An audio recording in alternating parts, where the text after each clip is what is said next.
Here we go.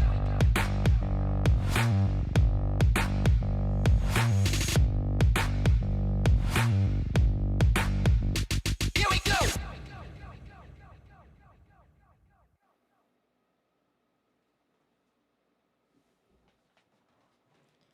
I said, yo, what's up, everybody? I'm Amber. This is Amber's Logic. Got a new video for you today. Milwaukee Bucks trades, rumors, and news live edition. Before we get into it, you know the spiel.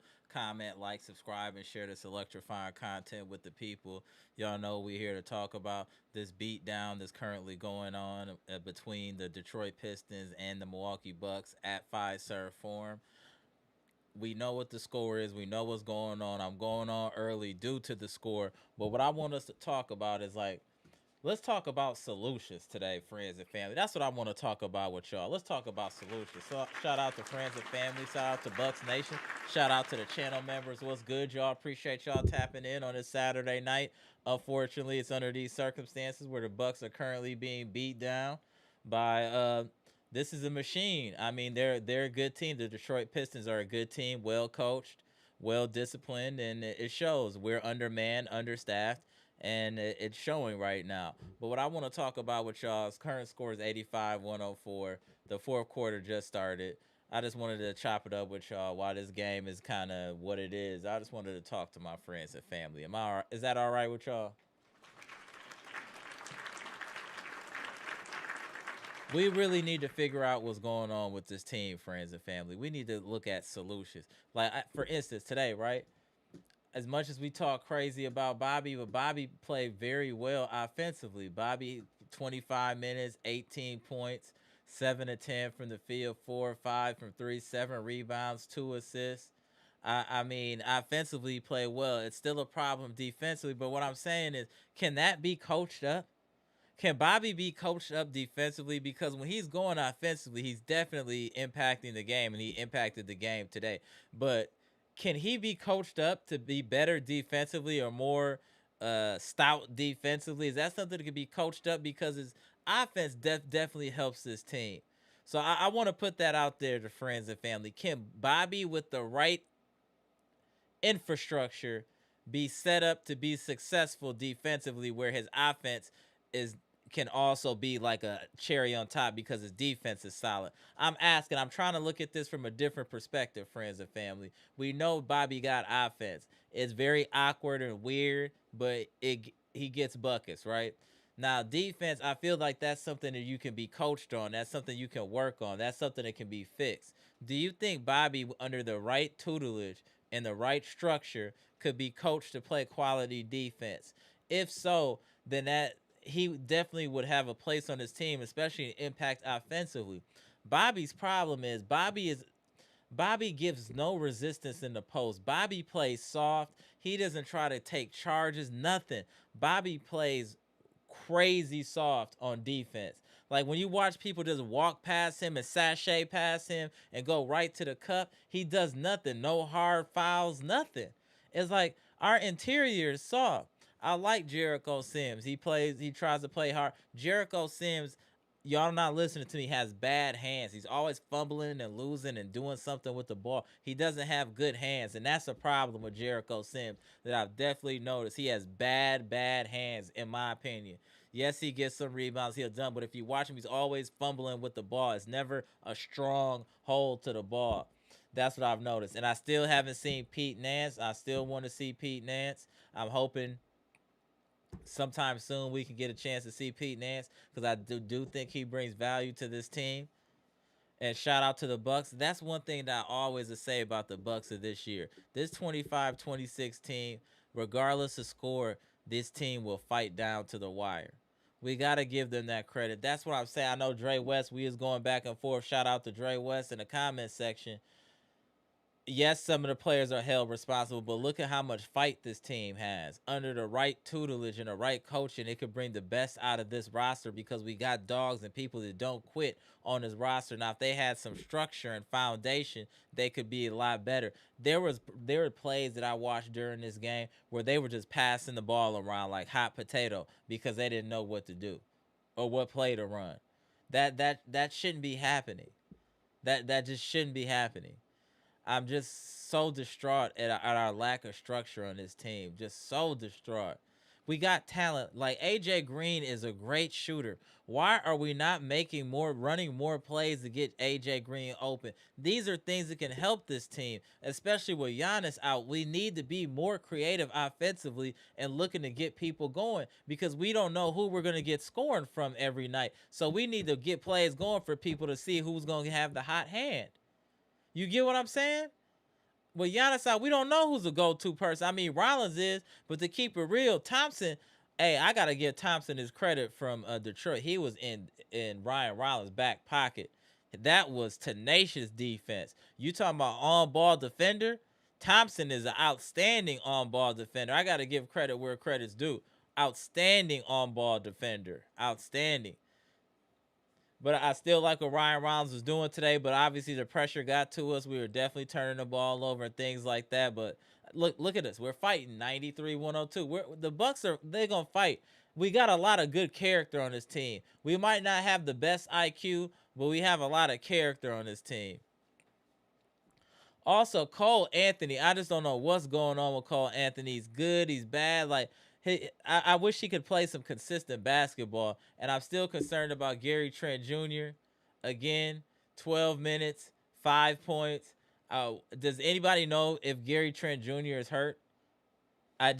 Let me know in the comment section. Is Gary Trent Jr. injured? Because he just looked crazy. And I do want to give Doc kudos for getting Andre Jackson Jr. out there. I thought Andre Jackson Jr. was giving us good minutes. I thought he could have played even more. But salute to him for being ready to come in and play, even though he's been a DNP or healthy DNP for most of the season, to come in and give us some quality minutes. Maybe he'll earn himself some time in the rotation with Giannis out and try to show some value. Maybe Ajax isn't dead quite yet. Maybe he's not dead quite yet. We're gonna see what happened. But shout out to him for coming in and giving some decent minutes. I would say that. Ryan Rollins up to 16 points. Hey, Ryan Rollins is legit. I don't care what anybody say. Ryan Rollins is legit. Miles Turner had a good third quarter as well, where he got all of his 11 points in the third quarter. I do want to say this. Miles Turner, with Giannis out, I need you to be more aggressive. The way you were aggressive in that third quarter, you need to be like that the entire game, especially with Giannis out. We need you to have an impact defensively, rebounding, and scoring. We're paying you 29 million or something like that. We need you to be assertive on both ends of the court, offensively and defensively. Like, come on, MT. We need you to hoop. Kyle Kuzma with 13 points. I do feel like Kyle Kuzma should be playing more minutes. Unless he's hurt, that I missed something because I was watching boxing as well at the same time, so I ain't gonna even hold y'all. I was watching the Brian Norman and Devin Haney, so I might have missed something here. But why is Kyle Kuzma only playing 16 minutes? Is something wrong?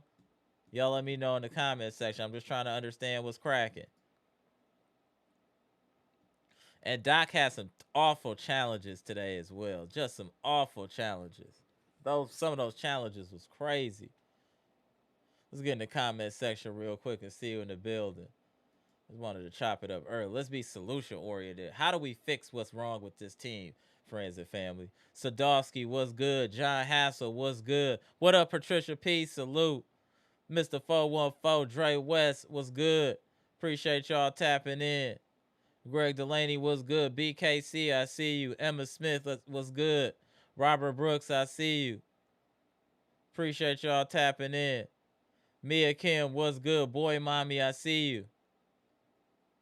Appreciate you tapping in. Jeff Riley, what's good?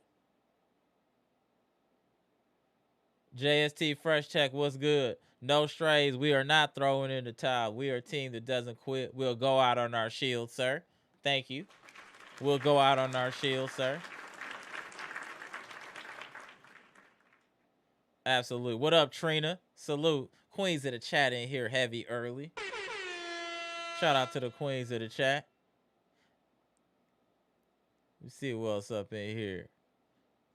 Appreciate y'all. It's Moose, what's good? Appreciate you tapping in. Milwaukee Ray, what's good? Appreciate you tapping in. Tough game tonight. What up, Pronte? Salute. Rigo, I see you. What is this name? Let me see what your name is. Oh, that's a lot going on, bro. I can't even say it is Relique with something. That's a lot, bro. But I salute your comment, though. Salute to your comment, though, bro. Appreciate y'all.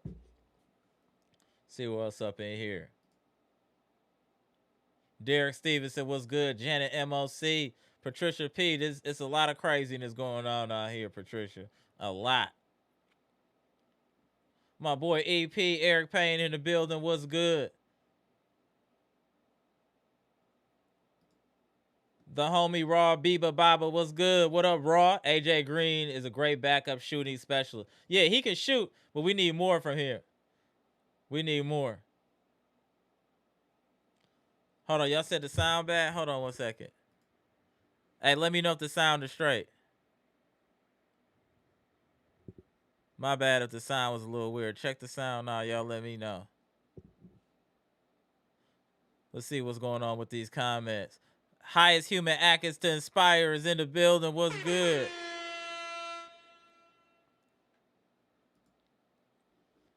Let's see what's going on in the comment section. Derek Stevens said Ajax should get more minutes just because of his energy and defense. I agree. I think Ajax showed what he can do and what we've been asking for, playing hard. He's getting to the loose balls that most of these other players aren't getting to. His energy and like toughness in a way of getting to the loose ball, willing to get into the stands, willing to do all of the dirty work. We need someone like that. We need an Ajax. Pronte said no trade. We're getting blown out. Doesn't matter. Yeah, we're definitely getting cooked. 98-117 right now. We definitely are getting cooked. Let me put the score up too while we chopping it up here. We definitely are getting cooked. Definitely getting cooked. But this is a good team. This team is 13-2, 11. They won 11 straight. They have a good team. Quality coach. We're without Giannis. We're without KPJ. We're without Torian Prince. We're a hobble team. We're a hobble team. I mean, what do you expect? We're a hobble team right now. I mean, it is what it is. Well, I mean, what can we do? What can we do, friends and family? What can we do? Y'all let me know what the solutions are. Salute, Dre West. Appreciate you. Thank you. What up, Robin? Salute. Just I seen you pop in the chat. Salute. Thank you.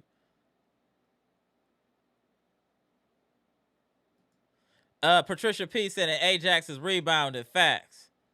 But we've always known, Patricia, Bucks Nation, we've always known Ajax to have good energy, rebounder, defender.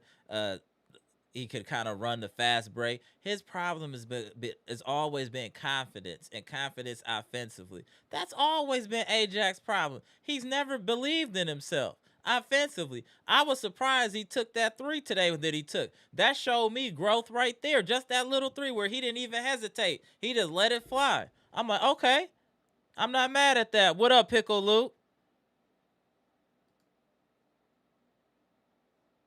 Yeah, I think Ajax does bring quality defense with Ryan Rollins. I agree.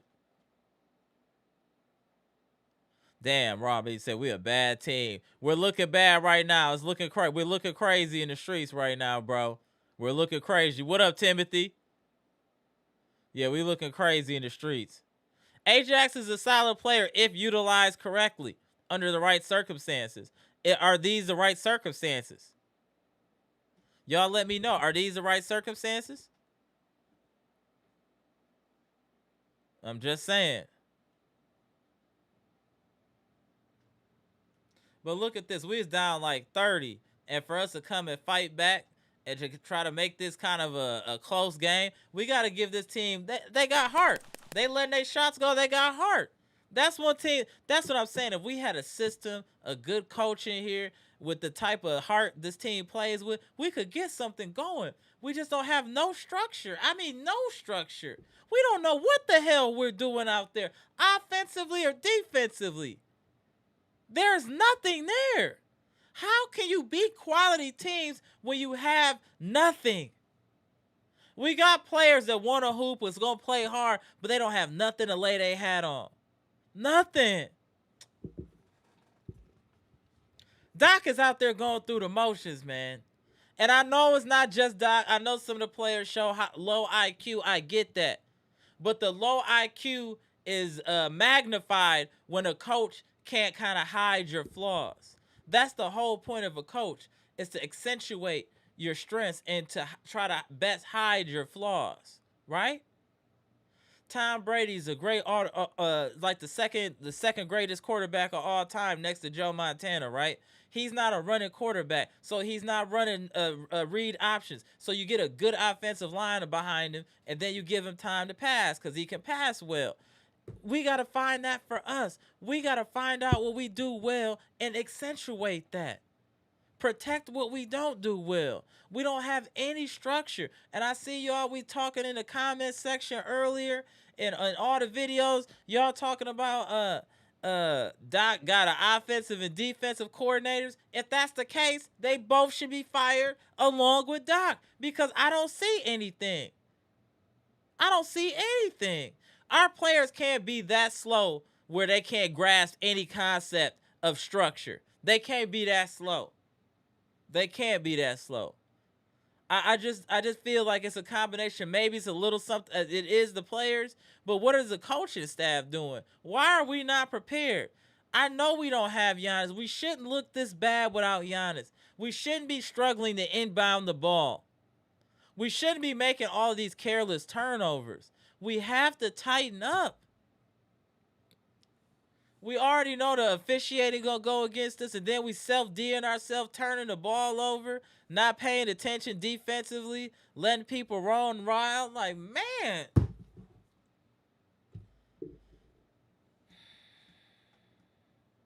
Ridiculous. Absolutely ridiculous. And we have some talent. I'm not gonna let y'all say we don't got no talent. We have talent.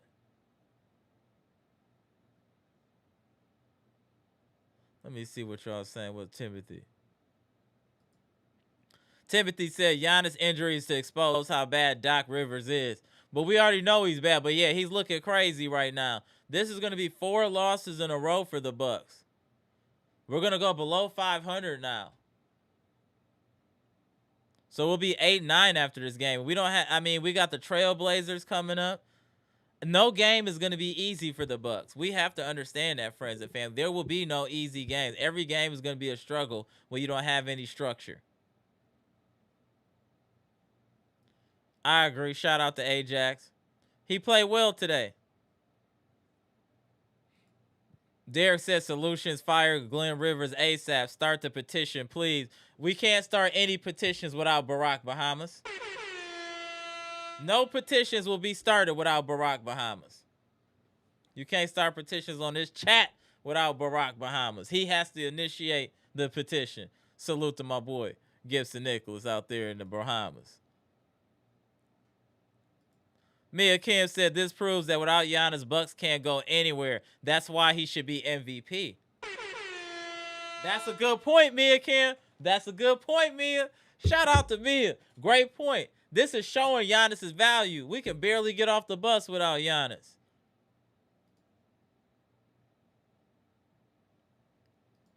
Trina said Detroit running out of steam. Yeah, they are. We made our run. We tried.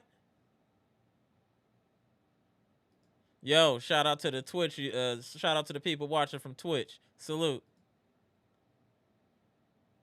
Mr. 414 said we're ruined. All I have left is the Packers. Come on, bro. It's not over yet. The season is early. We don't know what could happen. What trades, things can happen, bro. We can't quit on this team, bro. It's early in the season. We're only one game under 500. It's not like we're out of range in the standings. We're all right. We just need to get Giannis back healthy. We need to get KPJ back healthy. That alone is going to change the whole dynamic of this team and give us an energy boost.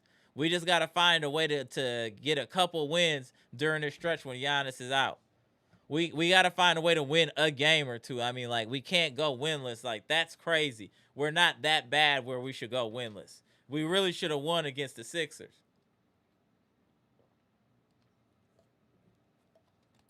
We really should have won against the Sixers. That was crazy.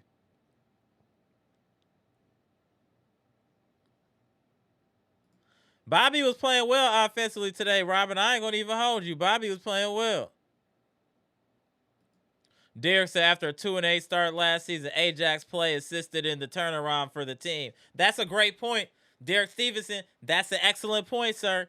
Very, very good point. That after a 2-8, Ajax wasn't certain. He did give us a boost. Maybe he can do that now. Great point, Derek. Great point. No, Jeff, you're right. I do think I would say 60% coach and 40% players. Because coaches are supposed to elevate the players. So I would say 60% coach and 40% players. What up, Jeff? Salute.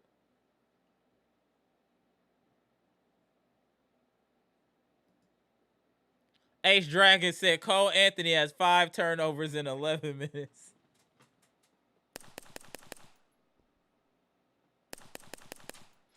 I don't know. Can y'all tell me what's going on with Cole Anthony?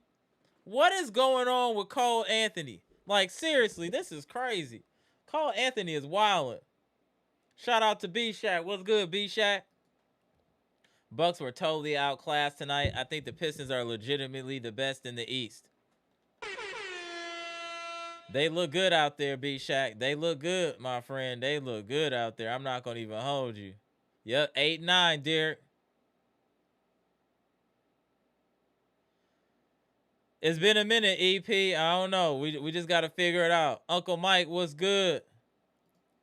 He said Ajax will figure it out. You will be looking at the bottom of his shoes the whole game.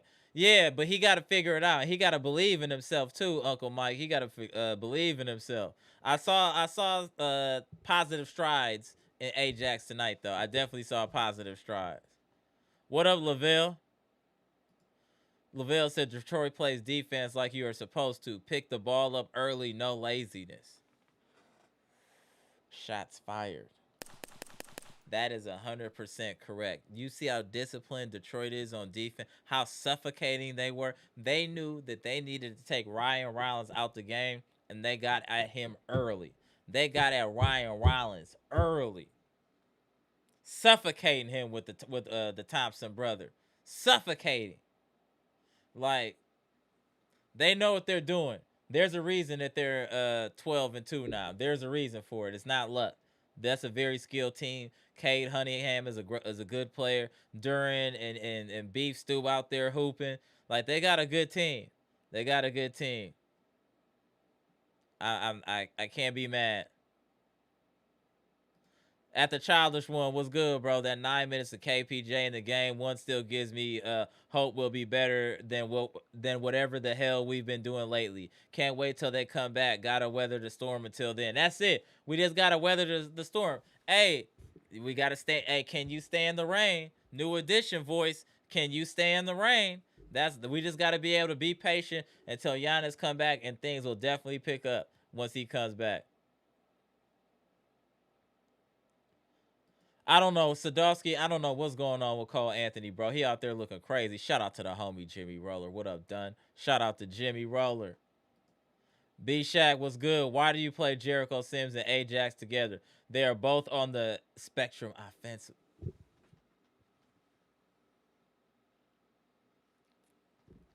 Doc wouldn't be Doc if he didn't do something like that, B Shaq.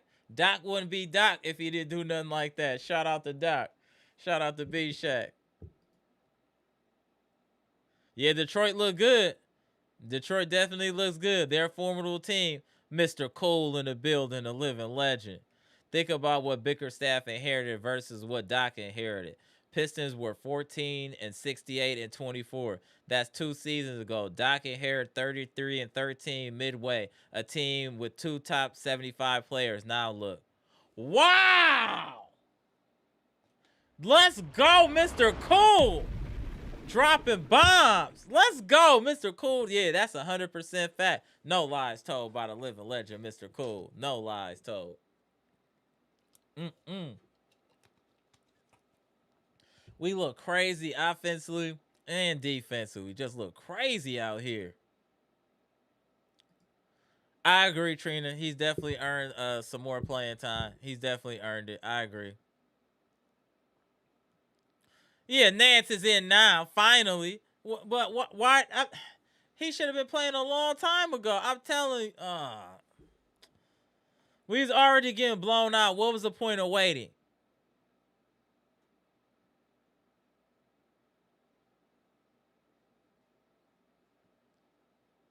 Yeah, I agree. Dante said we should have won against the Kings, the Rockets, and the Sixers. 100%. 100%, Dante. 100% valid. Detroit plays real defense. Shout out to my boy Lavelle. Yeah, no, they play heavy out there. Let's get the likes up, friends and family. Salute. Let's get the likes up.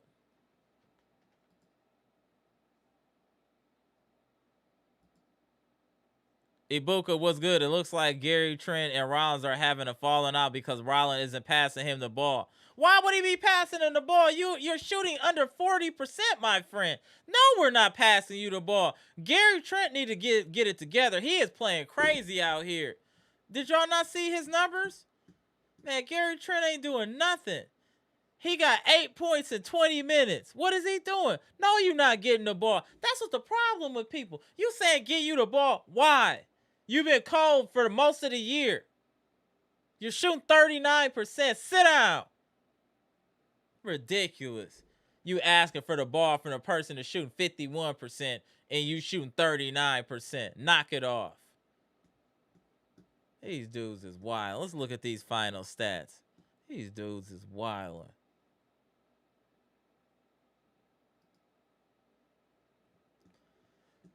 Bucks try to make it look good. 129, 116 loss at home. The Bucks did have their best quarter in the fourth quarter as far as point differential. They tried to fight back. It just wasn't enough. It was too much Cade Cunningham, too much Detroit Pistons tonight. Tobias Harris, Tobias Harris got 18 points. You got a problem because Tobias Harris is trash to me. I think Tobias Harris is absolute trash. Duncan Robinson, 15 points, 5 of 6. Jalen Duren, 19 points. Cade Cunningham, 29 points. Osura Thompson, only 6 points, but played outstanding defense tonight. And then just balanced scoring throughout. Let me tell you something, friends and family. Let me just tell y'all a little something. You let a team shoot 63%, you're gonna get your head beat in. You let a team shoot 53% from three, you're gonna get your head beat in. And that's exactly what happened. You can't let a team shoot 63% from the field and 53% from the three and win. That's insane. They have 14 turnovers, 10 steals, 30 assists. You know, when you get 30 assists, you're probably doing your thing out there. So they definitely played. They're a well-oiled machine offensively and defensively. Bobby Portis played well offensively, defensively. It is what it is with Bobby. He had 18 points. He had no turnovers. Kyle Kuzma, 16 minutes, 13 points. Played solid. Miles Turner had 11 points. Those were all in the third quarter. Only 4 rebounds. AJ Green, 5 of 12 from the field, 5 of 10 from 3, 15 points. 50%, that's his thing, 50% from the field. Ryan Rollins, 24 points. A little bit of volume shooting today, but that was due to the tough defense from the Thompson brother. 9 of 21, 3 of 8, 7 assists. Hey, 24 points. Hey, Ryan Rollins. Shout out to you, Ryan Rollins. You showing your worth, sir. You're showing your worth. Shout out to Ryan Rollins. Jericho Sims had 6 points, was solid. Gary Harris gave us 3. Amir Coffey actually scored. Gary Trent, 19 minutes, 8 points. Andre Jackson Jr., 29 minutes and 6 points. Cole Anthony, 14 minutes, 4 points, and 5 turnovers. What is going on with Cole Anthony? We didn't shoot terrible, 51%, 47% from 3. It was we just couldn't stop them. We let them just do whatever they want. And we actually have more shot attempts. They had 78 to our 84. Let's take a look at these team stats. Then let's get into the chat, and then we're going to open up these lines here so y'all can tap in. We actually shot decent from the line, 83%, but again, 24 free throws to 12, doubled up. You know how the refs are going to do us. It's the Giannis punishment act. So it is what it is. Offensive rebounding wasn't that bad today. 1 to 6. That wasn't bad at all. Steals 10 to 8. Now, this is where the problem was. 30 points off of turnovers are going to hurt you. They had 15 fast break points to our 9, 56 points in the paint. They controlled this game, and their largest lead was 29. They just showed that they were on a different level than the Bucks. And that's clear. Obviously, we don't have Giannis. We don't have KPJ. And they showed us that we couldn't compete with them without our best players. And we didn't look polished. They made us earn everything that we got. Scoring was difficult. They were running us around on defense, getting easy shots, lobs, dunks. Whatever they wanted to run was working effectively. Everything they wanted to run was working effectively. Ajax is a good passer. He better passer than Cole Anthony.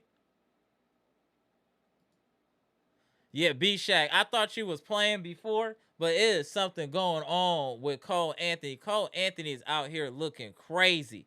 He look just throwing the ball across the court, just doing all types of foolishness. I don't know what's wrong with Cole Anthony. Man. What up, Ryan? Can we trade Miles Turner? Come on. Come on, bro. Come on, bro. We not doing that. We not doing that, bro. We not doing that. Come on. Miles Turner just got to figure it out. We got to give him time to adjust to his role. He has a more demanding role here than I think he did with the Pacers. We got to give him time to adjust. He's showing flashes. Like I said, the third quarter, he scored 11 points. So he has the ability to do so. He just needs to be more assertive. That's up to him. JSC Fresh Tech, I feel you. I'm not saying we don't need a new coach. I feel you on that. 100%. I feel you, bro. But we still need these players to be held accountable as well. That's why I said it's 60-40. Are these players putting in the work that they need to do to be better? Are they putting in the film work? Because we keep making the same mistakes, especially defensively. We don't know when to double, not to double. Offensively, when someone is under duress, everything just breaks down. We don't look like we have any direction. That's the main thing. You gotta have a direction and objective. We're just guys out there playing basketball with heart and determination. Trina, you already know how I feel about Nance. Trina, you especially know how I feel about Pete Nance. He gonna give work. Derek said, Gary Trent Jr., this is beyond a slump. I'm starting to get concerned with Gary Trent Jr. Like, this is getting crazy. Yes, because he can move better. Yes. If you have not watched Brook Lopez play for the Clippers, yes, he is much better than Brook Lopez. As much as we give him Miles Turner a hard time, Brook Lopez looks awful out there with the Clippers. Looks awful. Let's get to the homie super chat here. Salute to Dr. Smith. What up, Dr. Smith? Appreciate the $4.99 super chat.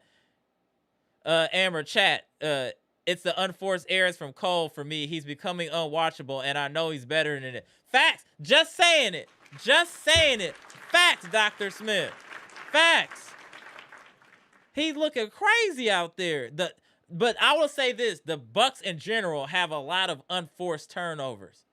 I will say that in general. I'm not gonna just Cole Anthony is the shining star currently, but the Bucks in general have issues with unforced turnovers. Dr. Smith, appreciate the $5 super chat. Moose said Nance comes in and hits a three. Why can't he get minutes over Cent? Cause that'd be too much like right, my dude. To have Nance come in, it'd be too much like right.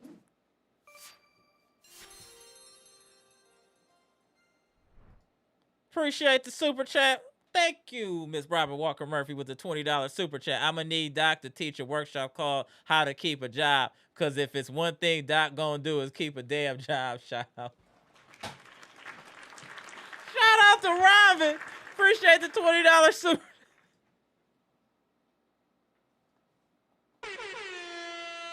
Oh, shit.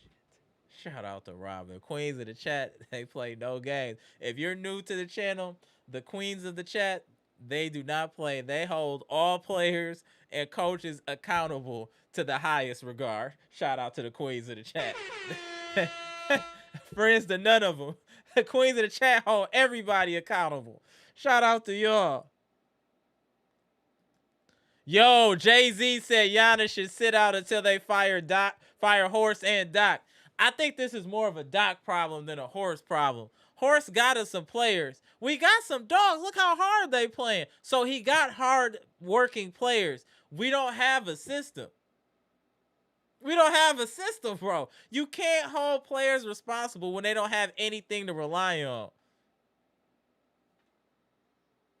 You can't. It starts from coaching, bro. Just like if you're at work, if your team is not playing, if your team is not putting up good numbers, they're gonna hold your manager accountable.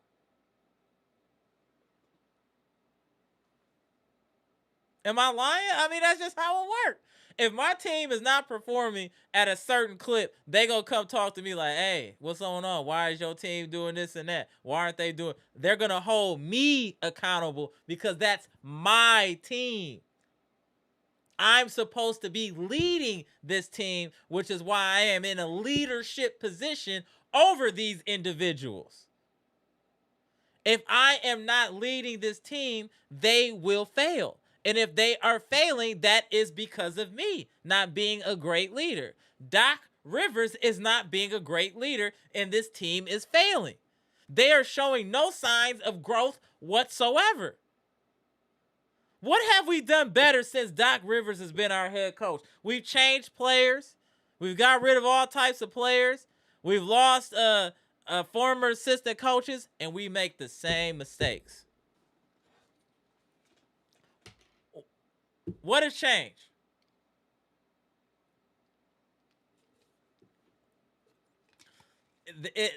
And I know that people are gonna say in the chat, I know No Strays is gonna style on us. It's all y'all always blaming the coach.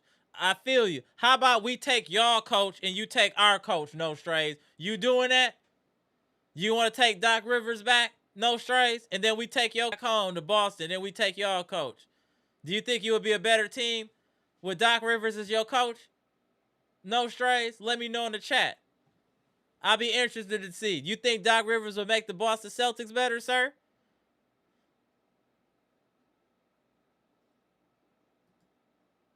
Jeff said, Amber, we recently shot 60% plus and 50% from three and lost. Offense is not our problem. We can get some buckets. We can shoot. Well, let me say this. We can shoot well. We don't have no structure. We can't play defense. We don't know how to stop anybody, right? Let me just give you an example, right? The Detroit Pistons is looking at the scouting report for the Milwaukee Bucks. Who do they need to stop? Ryan Rollins. That Thompson twin get on him, shutting him down immediately, affecting the game. We know that when Philadelphia is coming in here, right?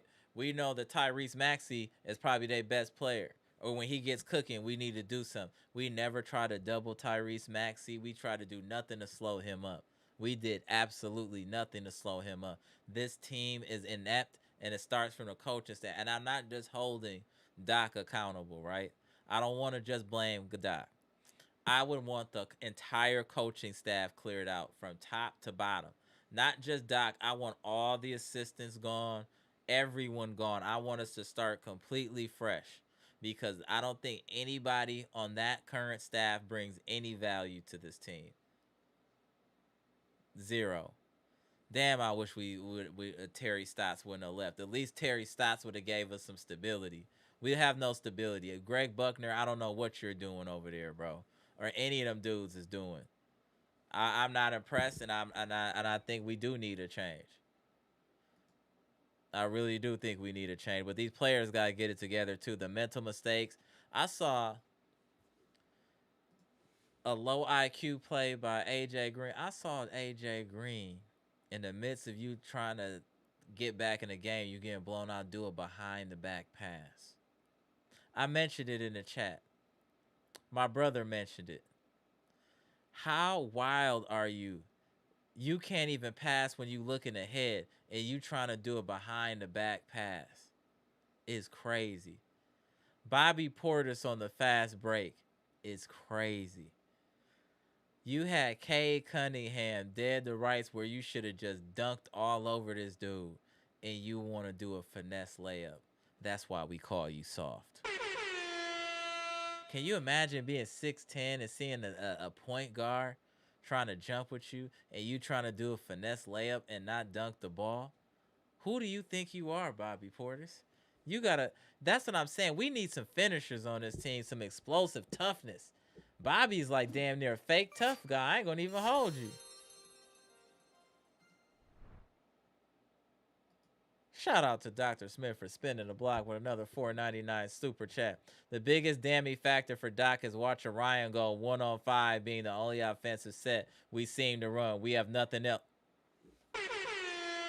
Thank you, sir.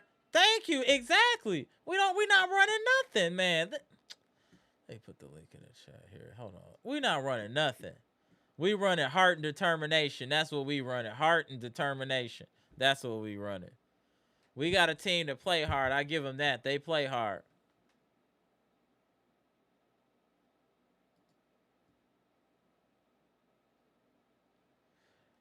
I don't know if it's all on horse for the coaching, Jay-Z. I just don't know about that.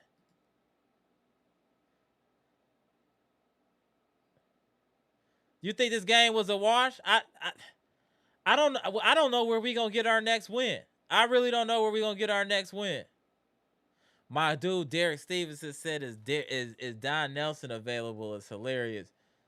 J. Cole said, you know, if we fire Doc, they'll make Ham the coach for the rest of the year.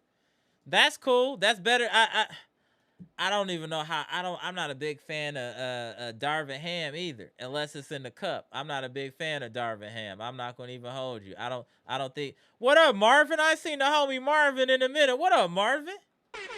Salute to Marvin. Been a minute. King Kwame was good. Cole Anthony lost all that grit he got from Orlando Magic. Gary Trent can't dribble anymore. AJ has no bag except a three-pointer. Yes, we have specialists. You're 100% right. We have specialists on this team. And Gary Trent, I was just telling my brother, Moose, wasn't I telling you earlier that Gary Trent Jr. ain't that much better than AJ Green? He can't dribble or get his own shot either. He's pretty much a three-point shooter and a kind of a defensive guy. We got to start watching Gary Trent. I mean, what else does he bring to the table? He can't take it to the rack. He can't finish in traffic. He's literally a shooter. That's it. We got to be real. It just is what it is. I don't know if it'll just work like that with Rajon Rondo. Hold on, we tap in B Shack here. Hold on 1 second, y'all. Tap in the homie B Shack. Hold on 1 second, B Shack. Tap in the homie B Shack. What's good, B Shack? Tell me what you saw today, sir. Hey, what's going on, man? What's going on? I'm in the airport of Nashville, Okay. waiting for a flight to OKC. Okay. And Salute, salute. Safe travels. hold on, man, I'm trying to get these ear earphones, man, on speaker, man. Hold on 1 second. You straight. We can hear you. You hear me? Yeah, we can hear you. Okay, all right, no problem, man. Just want to make sure. Okay, how's that? Yeah, you good. You good. I agree, Okay, Dr. Smith. all right, man. So this was we in trouble, man. We in trouble. We in big trouble I agree. because we don't look good at all. I mean, this is on the road to nowhere right now. It's not that we're losing, man. Teams are scoring easily, man. They're like laughing. They're like, let's try this. Right. See if this works. Experiment. They experimenting on the Bucks. It's bad, man. This is really bad. So I don't know, man. This is like, um, and we like, man. I never ever thought I would see Ajax and Jeremy Sims on the court at the The same same time, time. man. You got two guys with no. I made a comment. Their offensive games are both on the spectrum, man. They Right. can't. They ain't got no jump shot, man. They don't have no creativity. Their floaters are broken, man. We don't have We anybody that we can just dribble really besides Rollins. We really don't have anybody that yeah, can dribble but consistently. but here's the thing with Rollins, man. I don't like how Rollins handles ball Pressure. pressure Yep. up the court, man. He needs space to operate. If a dude get on him like Thompson got him tonight, I don't know the last time I see someone play on the ball defense quite like that. Thompson was a problem. I mean, out the gate. Out the gate. Yeah. But they knew what they had to do. If you take away Ryan Rollins, you win the game. Yeah, man, he had like he was a dog looking for some meat or something, man. Right. He was like on him like crazy. So here's we gotta figure out what's going on with a couple of people, man. Cole Anthony, yo, he needs to piss in a cup, man. Something's wrong. He looked crazy Something out there. He looked something is crazy. wrong, man, because it's like his depth perception is all jacked up. He's seeing passing lanes that are not there. There. Yep. Um, or he's not, his periphery or something's up. See, he was effective when he drove to look to pass. Don't do nothing but drive and look to pass for the first couple minutes you're in the game. Then let the offensive game open up. He's coming in, you know, kind of, looking for a shot. I think we were impressed by his pass and his floor Floor game tip. Right. but man, something, I don't know what's wrong. He's lost his I don't know way. what's wrong with him. He's definitely lost Yeah, his way. he got to find it, man. He better find a yellow brick road or something, man, because he's hurting us right now.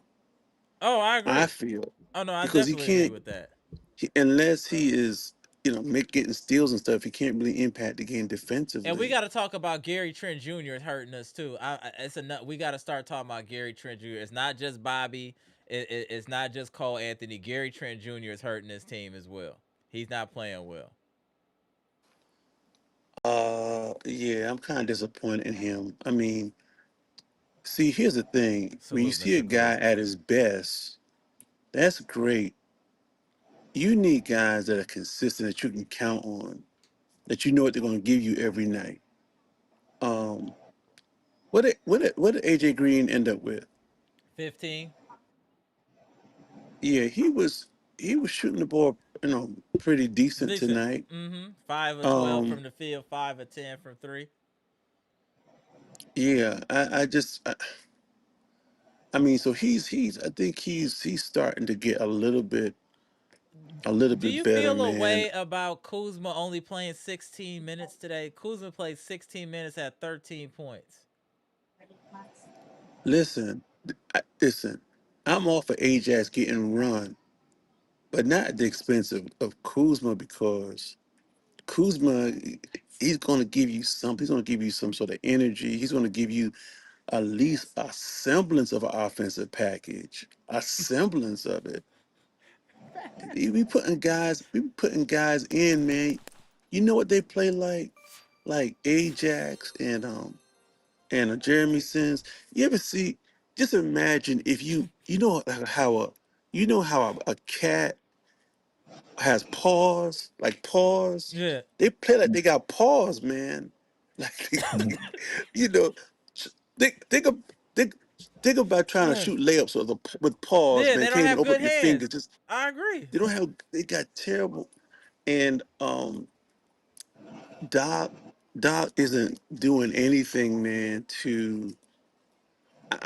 I don't understand why teams are getting wide open Open. shots. They're wide open shots. Now, listen, if you're giving up dunks, layups, and wide open shots, you're in big trouble because usually you say, okay, we're going to give up the 3 pointers and take away the layups, or we're going to press out, take away the three, and force them to go to. We're giving teams everything. Mm. This is not sustainable. So Right. I Right. don't know, man. This is very bad. No, This is I very agree. bad. Very well. Hold on 1 second. Uh, Dante, appreciate the 199 super chat. We was saying this was Giannis' greatest team. LMAO. Yeah, we looking crazy right now, Dante. Salute. Appreciate the super I never chat. said greatest. I never said that. We looking crazy right now. We thought that we might have something as far as a collective, Look at Dr. Smith. Look what he but said. Look, I he agree couldn't with you. afford anyone to get hurt. KPJ, see, people don't understand what he brings to the team. Hmm. First of all, when he came last year, people was wilding out because why we getting this dude? He got a bad pass and All everything right. like that. It was obvious the dude really appreciated the opportunity, Yep. and he really played well. What he brings to the team is a type of explosiveness, a burst, Yeah. um, a a, a quick twitch muscle type game. He's lefty. He's got a nasty low mid All range. right. And here's the thing, he's the best. Um, Along with Giannis, I think he's the best instinctive passer on the team. I He agree. he in his passes, he finds people in close spaces. It's easy to pass across the court, but somehow he's able to find angles that normal people don't get the ball. It's almost like Manny Pacquiao throwing punches. He throws them from angles Angles. where you don't expect them. That's how he throws passes. And then with him in the passing lanes, I just think that this team with no room for error, you can't even afford any. The team would be good if nobody gets hurt. Correct. We need to be But 100% once healthy.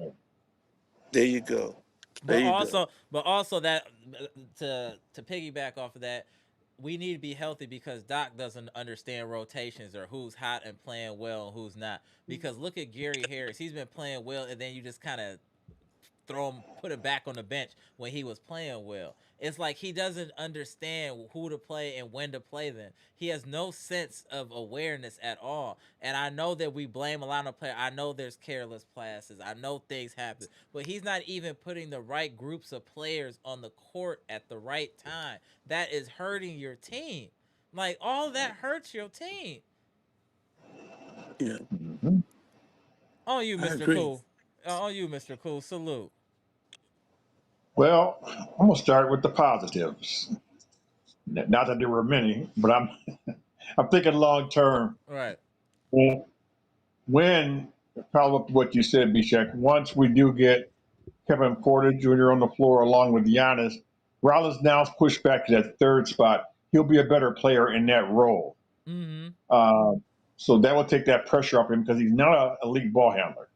So it's easy to put direct pressure on him. He's always been that way.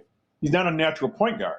Correct. And that's okay. That's okay. He's still a good scorer, a great scorer, really, if you think about it. At 23 years old, he's barely played that many games, and he's already kind of turning into our leading scorer without Giannis. Right. He had 24 So, tonight. 24.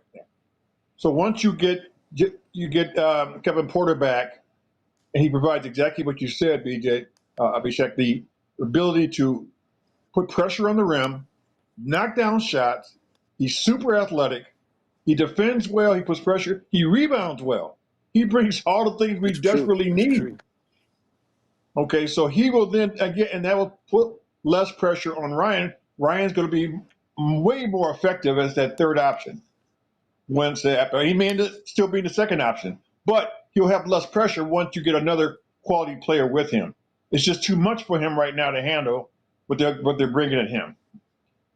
So I think when that happens, when those guys get back, whenever that'll be, I think we're going to turn this thing around somewhat. Okay. But in the meantime, I don't know how we win a game. I Yeah, just that's don't know my how. concern. I didn't want to say that. I'm glad one of y'all said that. How are we gonna win a game until Giannis Because come right back? now the game plan is we're gonna make sure Rollins don't beat you, and we're That's gonna it. see if anybody else collectively together can beat you. And because we have no offensive sets, and the ones we have that are terrible, they can defend us so easily. So we end up taking half our shots are crazy shots, off balance, out of rhythm. Then we can't get back and defend because we're shooting bad shots. When you shoot bad shots, you can't transition into defense properly and get in a position to stop them. So then we're scrambling Mm. trying to find guys. Mismatches are all over the place, and guys are getting good shots out of that for the opposing teams, and they're so organized, and Oh, whereas we're disorganized. Another problem in our offense is we don't have ball handler. The only ball handler we got really is Cole, and he's just totally lost it. I don't know what's happened. He has totally lost it. So we don't have a pure ball handler. So your offense cannot be set up by dribble penetration and dribbling, dribbling, he's dribbling, dribbling. You cooking. got to have a He's pass and cooking. cut offense. So you got to change your offense now because based on your personnel, you don't have ball handlers that have dribble structure offense of dribbling. We dribble at people and hand it off. Dribbling at people. We don't have those kind of ball handlers. Our guys get trapped instantly. It's As soon as the ball goes outside of one of our point guards' hands, they're all over our guys. Trent Jr. really can't dribble. Obviously, AJ Green's not a dribbler. So we're really, really weak in ball handling. So you can't run your offense starting it by everybody dribbling the ball on and on and on and on. You have to have movement off the ball, back screens, all kind of movement to create fair. space to pass the ball. Your offense has to be run by passing, not by dribbling. That's what you're saying is 100% fact. And are you concerned about Gary Trent Jr.'s lack of production this season so far, Mr. Cool? I've been concerned all season, mostly because I think his attitude sucks. 'Cause I watch body language. I'm big onto body language. It always says a lot to me. He's a guy that likes to do cheap shots and do things that just agitate referees, agitate the opposing team. Dude, I just need you just to play and knock down shots, look for the open man, spot up properly like you used to do. That's all I need for you to do. The problem we also have is we got players that are just either strong on defense or strong on offense. We got a broken team in that regard. Mm. You put guys out there that are good on defense, but then they can't score. You got guys that can score a little bit, but they can't defend. So I'll give Doc a little bit of grace on that aspect Right. because, man, if I do put Andre Jackson out there, you're giving up offense because he's really not going to knock down perimeter shots. And like you said, Bishak, you put him out there with um, the big man. You got two guys Jericho that can't Sims. score at all. It was Jericho Yeah. Sims. That should never happen. So, Why wouldn't you so put that at least limits. Pete Nance? Why wouldn't you at least put Pete Nance in that situation? This is what I'm saying. This is why I'm very concerned about Doc. It's like he doesn't get it. I don't think he'll ever get it. You asked about our coaching staff. I'm telling you right now that Jaeger is a great offensive mind. Okay. He would have if he was a head coach, I can guarantee you we would not be running these sets that we're running. I know this. I've seen the guy coach. He did a really good job with the Memphis Grizzlies. They made the playoffs when he coached down there several years ago. And we got him sitting on the bench, and I don't think he's allowed to give input. I think Doc wants to coach these plays that he ran when he played back in the 80s. And I think that's part of our problem. This stuff's not going to work. You got to adjust your offense to your personnel. That's Okay? all I've been saying. Thank you, Mr. Cool. Yes. And he does it. And he wants to run what he's comfortable with and what he knows. And But dude, that's not going to work for us. Yeah, he want to do what he want to do instead of what's best for the team, and that's the problem. And we're playing teams that are just so much more organized than we are. You watch the Pistons, and again, 14-68 2 years ago. Yeah. This guy walks in. Can you imagine you walk into the job on a team that had one of the worst records in the history of the NBA, and in 2 years you are on top of the conference. In not even 2 seasons, he's on top of the conference. That's coaching. That's coaching. And he didn't really change that many players. The Pistons signed bench players off of or guys who were just marginal players. They didn't bring in no all-stars that made the team change. It was a coaching. And they ate us $80 million contract from their head coach. They said, you know what? Yeah, from the old coach for the Suns, Monty Yes, Williams. sir. Yes. They Now gave him at that time, right. Yeah. the biggest coach's contract in the history of basketball he got. And they said, get up out of here. Right. So we ain't buying. You ain't doing it. And all of a sudden, you bring a guy who's turned the team around. So when people say we got we can't fire Doc, no, we need to. In fact, but we got to find the right coach. That is the key. That is the key. And guess what? Keep Giannis out the decision making. I don't need him making a decision on who our head coach should be. None, zero, zilch. You might be a great player. You are not a GM. Okay? But I don't want buddies of players. I don't want a players coach. I don't want any of that crap. I want somebody that's going to let you know, hey, this is what's expected. And by the way, Bickerstaff left Cleveland because the little crybaby Donovan Mitchell didn't like him because he was tough on them. And he got him up out of there. But you see the difference now, because I will take Detroit over Cleveland any day of the week. Right now, head up in a series. I think Detroit looks much better than Cleveland looks. If you're not familiar with Mr. Cool, I hope you are now. But I have a question though. I have a question. Doesn't who okay? We Jaeger is mostly in charge of the offense, right? Who's in charge of the defense? Greg Buckner. Buckner. Okay. I understand Doc probably is the one that determines the rotations. Yeah. But is he really responsible for the way these guys are playing defense? There's a disconnect. The defense is awful. Guys are shooting shots on the opposing team and nobody is near them. Right. So is Bickerstaff is he in charge of rotations, offense and defense? I mean, somewhere there's a breakdown in the staff. There's a breakdown in the application. Where's the blame really lie? Because you do have NBA players who, should know how to play. I've known players, people like Drew Holiday will call an audible on the court and say, switch the defense up. Right. But we don't seem to have players with the IQ to even override what the coach is But doing if it's not B-check. working. You can't switch to audible unless you are organized and know what you're audibling into.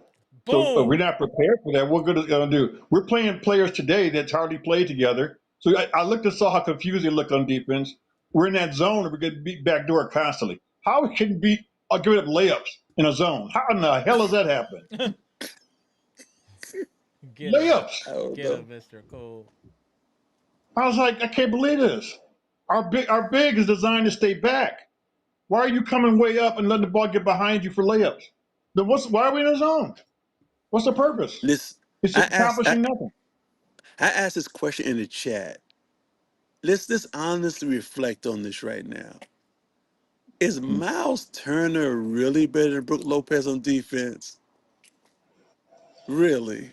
Well, I don't know. I will say this: there were a lot of advanced stats. I'm not a big stat guy, but those advanced stats really pointed to the fact that there are a lot of things, though, that Brook was better than Miles Turner, overall player in certain aspects. Now, probably overall, they would give the edge to because if he's younger, he's quicker.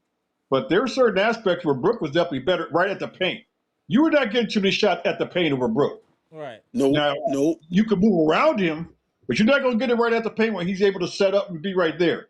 He's blocking that stuff.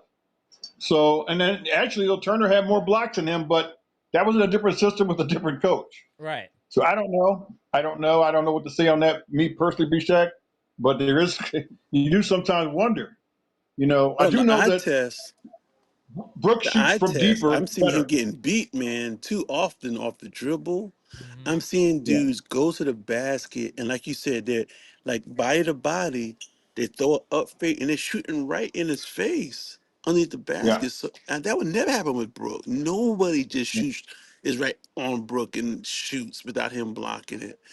So I'm just saying that I'm not saying that he's a terrible defensive player, Right.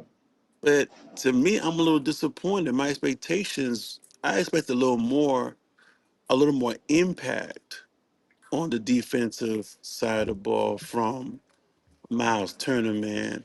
Um, But the I defense has don't to be know, man. I connected, might want a Bishak. refund. You said he won. But Bishak, the defense has to be as a team, as a unit. It has to be connected, and people have to be in their position. And we're just not organized defensively. Players have Yeah, to stay connected when they're on defense, and we What up, don't. Jay? All of a sudden he's guarding people probably he just can't handle. But I will say this: I was surprised the way they kind of went at him one on one on a couple of plays. That I don't think they would have done that to Brook like that. They just said we're gonna go right at you. And I was kind of surprised he didn't defend those plays better. But I don't know. There's a lot. It's a lot of broken pieces to our team right now. A lot. A But we lot. need somebody to put these puzzle pieces together. And the problem is, I don't feel like Doc Rivers is that person to put these puzzle pieces together and make a picture. That's the problem. Definitely not. That's Definitely the not the problem. person. I think we have some players on this team. I just don't think they're all being But utilized correctly or their talents are being maximized. But Amber, here's the thing: if we were to make a coaching change, you got to have the right coach ready to go. Just making a change to make a change is going to be just Yeah. pouring gasoline under the yeah. fire. That's So that's that's right. if we know we got somebody that's available that could do what Bickerstaff has done, then okay. But right now, I don't trust Horst to find that person because he kept letting Giannis decide who to be the head coach, which was the wrong decision. Everybody knows that Pat Riley told LeBron, "This is my coach, Right. Spoelstra. He ain't going nowhere. You don't like it, you can leave before he gonna leave. As long as Right. I'm here," he said, "this is my head coach," and he stood behind him because he That's believed in true. him and knew the guy was a good coach. You can't let players decide this, and Horst got to stop that. I mean, you got to be a man. You can't let the players determine who's your coach. Get him, Step up. Mr. Cool. I told y'all, Mr. Cool got the yellow jacket this month. Hall of Fame. Hall of Man, Fame content. Shout out to Mr. Cool. what is it to have you pick the wrong coach again? No, I'm not. I'm not. I'm not sorry, Giannis. You're not having nothing to say. You're not even going to interview him. We'll let you know who the coach is. There Nothing you against go. you. We'll let you know. So Shout out to let Mr. James Cool. let James have his Well, say over go here. ahead, James. What's going on, James? How you feeling, bro? Hey, I'm jumping in late, so probably nothing that you guys haven't covered. Um, unless no one mentioned 30 points off turnovers. Mm-hmm. Yeah, go ahead. 30 Go ahead, points. Cook. Yeah, Cook. 30 points off turnovers, bro. You know, we've all played pickup games and stuff. You ever just have 5 guys that no matter how good each individual player is, it just doesn't click. And I feel that with these guys. For a minute, like, okay, Ajax out there, and I see a little, Right. and it just falls back apart. Like there's no coaching aside, I just don't. There's no chemistry. We have no synergy. Just 5 guys, 5 individual players running around bumping into each other is what I see. Mm. I mean, I don't know. I'm not gonna let coaching off the off the hook. But can good coaching? We keep going back to as we keep circling back to the same stuff, Right. right? It's rebounding. If it's not rebound, it's coaching. If it's not coaching, it's IQ. We can't never leave IQ alone. We don't have no IQ on the floor, bro. We don't have ball handlers either. The lack of creators we have on this team definitely limits us, especially without Giannis. Where the way this team is built is so heavily dependent upon Giannis and being healthy that if we don't have Giannis, everything falls apart. The house of cards falls apart. It's almost like we're a Ponzi scheme, and Giannis is the apex. And then once he's gone, the Ponzi scheme falls apart. He is the alpha and the omega of this team the way it's currently built. The only difference is KPJ. He brings something different that we haven't had in quite some time as an explosive guard. And unfortunately, we only got to see 9 minutes of KPJ. We only got to see 9 minutes so far this season. So we don't even know what this team looks like actually healthy. Then we lost Taurean Prince. Who knows when Taurean Prince is coming back? Kyle Kuzma had a sickness today, which is why his minutes were limited. There's just a lot going on with this team. Then you got Bobby. You got 18 points on offense, but you might have gave up 30 on defense. It's like it's just a lot going on. I don't know how you fix this. I think at best we're a 500 team as we currently sit. Is Green getting worse every game? I feel like he's getting worse every game, bro. His defense is, at some point you trade off the offense for, okay, maybe he's not the best on D, but if he's gunning from 3-point, okay.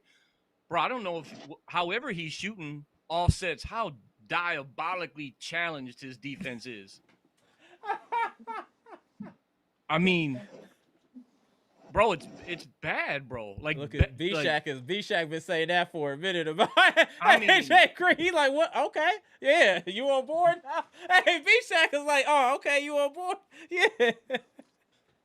No, AJ Green, he does some wild stuff. He's the dude, man, at the park, man. You're like, yo, just clear out. Right, Eric, you just do it. Hey, we did catch up a little bit on rebounds, but did you remember last Zoom we talked about how other teams are watching game film on us, right? There was still a ton of times, bro, where we shot the ball and I didn't see but one straggler buck in the picture, and it was 4 of them guys on our offensive board, getting our boards, right? I mean, bro, there was times like, man, I wish I could take a picture every time we took a shot, as if I have to try to prove to somebody that we ain't rebounding. I don't bro, that's still my biggest pet peeve. I do not understand. That's high school. Crash the boards. Remember, bro? No, I agree. We need a coach where if you don't do what you're supposed to do, you get your ass sit on the bench back like that's in high a fact. school, right? Some accountability. I never see accountability. Oh, you like to not run up and down the court? Get your ass at the end of the bench. Oh, you like to not go crash the boards? Like, if as a team, when you see, again, Bobby he's backing it, 4 guys don't know what's going to happen. I know what's going to happen. Bobby's going to back his man in and do some sort of crazy off the glass. No one knows what Bobby's about to do. He's about to shoot the ball. Bobby don't pass too much when he's in the paint. Right. And I'm not playing and I'm watching. I'm like, Bobby, I'm almost yelling at Bobby, don't take the shot because there ain't no one there to support you. He takes a shot, and guess what? If you don't make it, no one's there to support him. No. I always like to say that our defense is like school on Sunday. No class. Remember that Fat Alberts?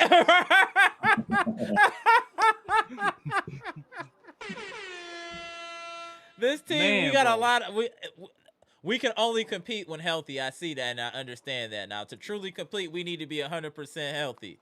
100%. But you know, Well, let me go Go ahead. ahead. Go ahead, B Shaq. Then we go back to James. Go ahead, B And Shaq. I was just going to say, you can see the communication level on the other teams against us. Dudes be Mm, setting us up on the court. Listen, I'm gonna go back to that street ball thing because I played hundreds of street ball games back in New York back in the day. You could have come to the court with your boy. There's you got to pick two other guys to play or three other guys to play. You don't know them. You're watching who's playing. In street ball, we have enough IQ to all we need is a half a game to gain some chemistry among guys we don't even know. Right. mm, It's right. just something innate in how to play basketball. There's certain team, certain guys you get that you have an awareness of the spacing. You know how to make sure nothing jams up. That you know how to, if you get too many guys on one side, you know how to cut across to the other side. Right. It, it's just some Yeah. basic basketball IQ stuff that we don't seem to have. I'm thinking about, we don't have a general on the court. I remember years ago when Dallas, when Jason Kidd first got to Dallas, he was bumping heads with Carlisle, and Jason Kidd had a meeting with Carlisle. He said, "Listen, let me call the plays. Let me run the team on the court. I think it's gonna go a lot smoother." From that point on, the Mavericks were ascended. We don't Mm, have somebody with that type of IQ on the court Mm. that can organize the team. right. Really, Right. it's Doc, but it's also the fact that you don't have the requisite intellects on the court that can just Mm, say, wait a minute. Let's get this straight order. Know how to get eye contact with somebody, or we gonna run this pick and roll and you're gonna get a lob. Right. We got dudes on the court that can catch lobs, and we don't have anyone that can throw them. mm. It's just right. crazy. Right. Yeah. On, Five on a individual positive players. note here, let me just say this real quick. One of the reasons I think we pulled that trigger on Dame and made that trade was because Kevin Porter Jr. and Giannis, and again, this goes into the advanced stats, had one of the highest scoring combo in the league together on the floor percentage. They were one of the highest rated offense when those two were on the floor together last year. It was a small sample size, but I think they could feel that, and I think Bishak, to your point, he knew how to throw those lobs, and he knew how to throw them to Giannis. So that Right. put great pressure on the defense. And now you got to make some decisions when you got KP and him on a pick and roll. So I think Kevin Porter Jr. will kind of solve a lot of our problems. And because the fact that Doc is terrible at running offense, he relies on players just to play on their own anyway. Correct. He just does, and that's kind of his style, you know. So we'll have hopefully better offensive scoring opportunities then, and then go back to you, James. That affects, I think, our rebounding too, because when guys are in better positions and taking better shots, it's a little easier to rebound out of that. The problem is, again, we just don't get back defensively and get organized and match up properly. Our Correct. matching up defensively is just horrible. We just be out of position too often. And teams just score so easily on us, so easily, way too easy. So, 100%. 100%. Shout out to Mr. Cool. Hold on, man. Mr. Cool was cooking. Mr. Cool was cooking today. Back on you, James. I'm gonna tap y'all in here in a minute shortly, y'all. Go ahead, James. And another I IQ could thing. drop out. I could drop out if you want. Yeah, All same. right, I don't have to yeah. stay Give me long. a second. I just want to I tap can't in. see.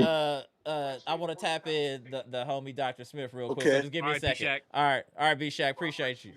Maybe check. All right, B Shack. Tap in. Dr. Smith here. You can tap me out. Oh no, we good. We good. Go ahead. Hey, you see how we completely fall apart when they full court presses trying to inbound the ball, bro. High school again. We can't. Bro. Then we got we burned up 5 seconds once or twice already tonight. We can't get the ball. I mean, ridiculous. Fundamental stuff, man. Like that's that game film. They know we can't pass the ball in, but we can't inbound. We can't rebound, bro. It's only a couple, and then as if we have to, we don't need to help them out anymore. And then the turnovers, bro. Just low fundamental, IQ right? The cross court passes behind the back crazy passes, bro. What are you doing?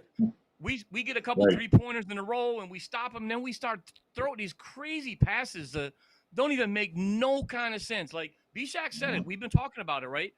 At any given point, we don't have right now. We need one general on the court that has IQ. 5 talented guys is cool, but if you don't have one person, because Doc can't coach from, you know what I'm saying? Doc's on the side.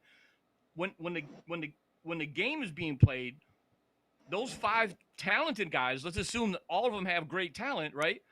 You still need someone that's calling plays. That's when they got the ball, they're micromanaging and people following that person's lead, the leader, right? Bro, who is that? That's a good point. I'll wait, and I'm not trying to talk smack. I actually want to know. At any given point, with Giannis out, and I'll attest to, I don't think Giannis is an amazing talent. His talent allows him not to have the best IQ because he doesn't actually have the best IQ. He's just such a phenomenal talent. Right. He can kind of overcome the lack of IQ. Right. Sure. But these other guys, bro, they've got skills, but you got to have some IQ to offset. And I'll ask you, or ask the 3 of you, who has IQ? For a minute last year, I thought it might be Green, bro. Green, like he dumb as a box of rocks sometimes with the decisions he makes. right. He's and who else, bro? I think, honestly, as far as awareness and maybe he just needs more time in a leadership type position. I think Kuzma actually has some IQ in there. I think I see some awareness and he kind of sees the play in front of him, getting other players involved. But he's reading it better. For sure. He's getting better. I still would say Ryan Rollins is probably the highest. I would say that too, bro. Yeah, Rollins.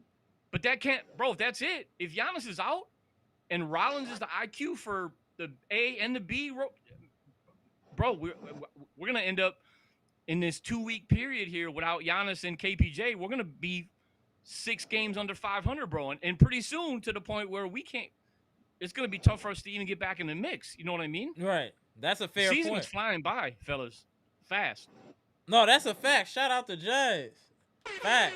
On you, Dr. Smith. How you feel about everything, sir?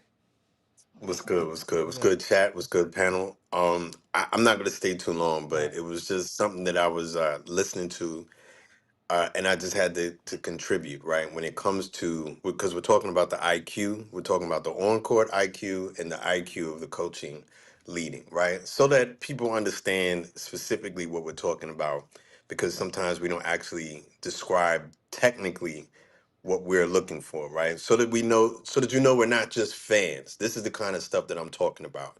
How many brush screens do you see us set?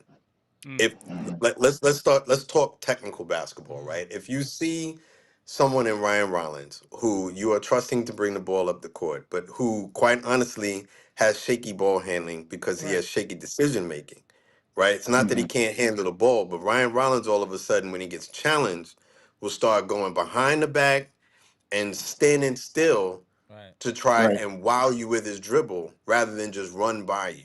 Keep in mind that Ryan Rollins, I think once or twice, has been called for 8-second backcourt penalties. Correct. Because he stops, right? Now, if I can see that, and I'm a fan, and I have a whole job and other things that I do outside of my job, as much as we talk basketball plays a very little part in my life. So if I can see that, can you imagine what someone who gets paid to do this all the time? You know the Pistons saw that.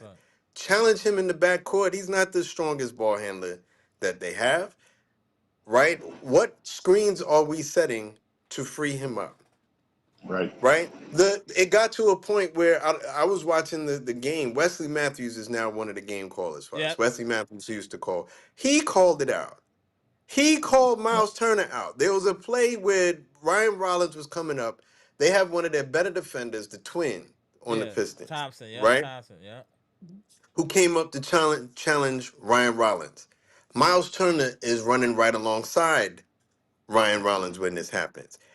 Miles Turner, if you are not there to set the screen, then what are you What are still you doing? doing in the backcourt with Mm. Ryan Rollins? Why Right. are you not in the Yeah. post if you're not going to set a screen?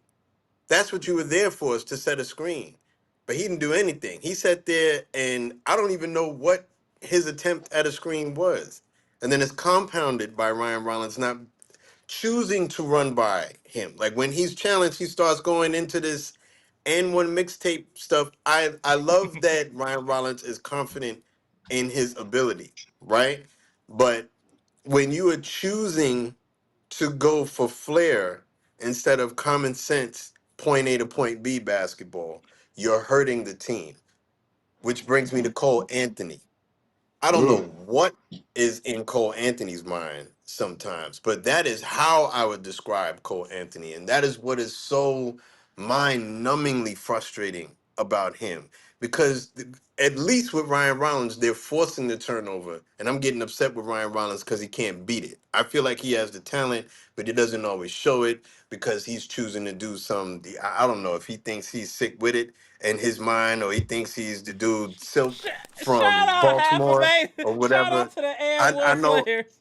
I know professional and off ball basketball, right? But I think that's his problem. Cole Anthony, I don't even think is that. Cole Anthony is on some. Cole Anthony had a turnover tonight where he was trying to lead Bobby Portis with a pass. Bobby Portis Mm. clearly was not looking for the ball, not looking for the pass. And Cole Anthony gives us yet another turnover. You know what Cole Anthony looks like? I don't know if you guys ever did salsa dancing or anything like that.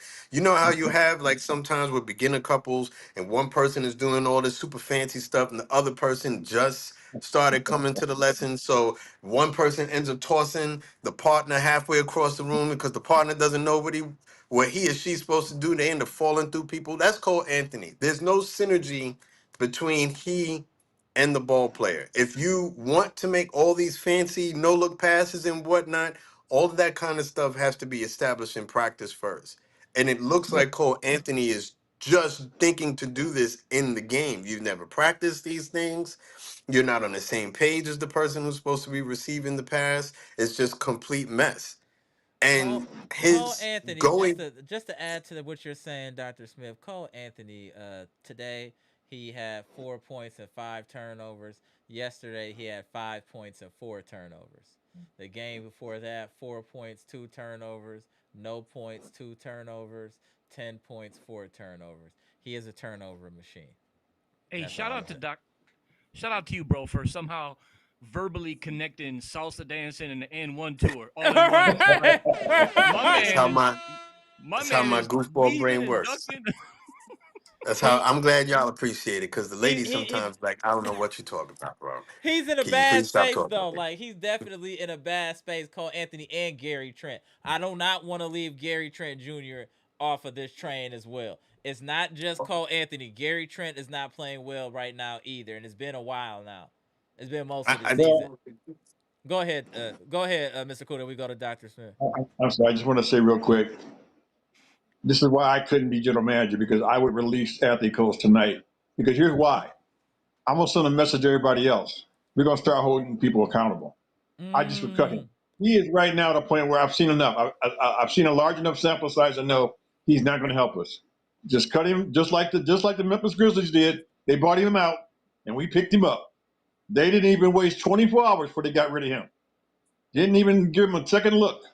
that's true. They scouting must have already said we have to take him in this trade, and we're just going to buy him out and send him packing. And that's what they did. We were desperate. We picked him up. Okay, we've seen we can do the same thing. Send him packing. Minimum contract.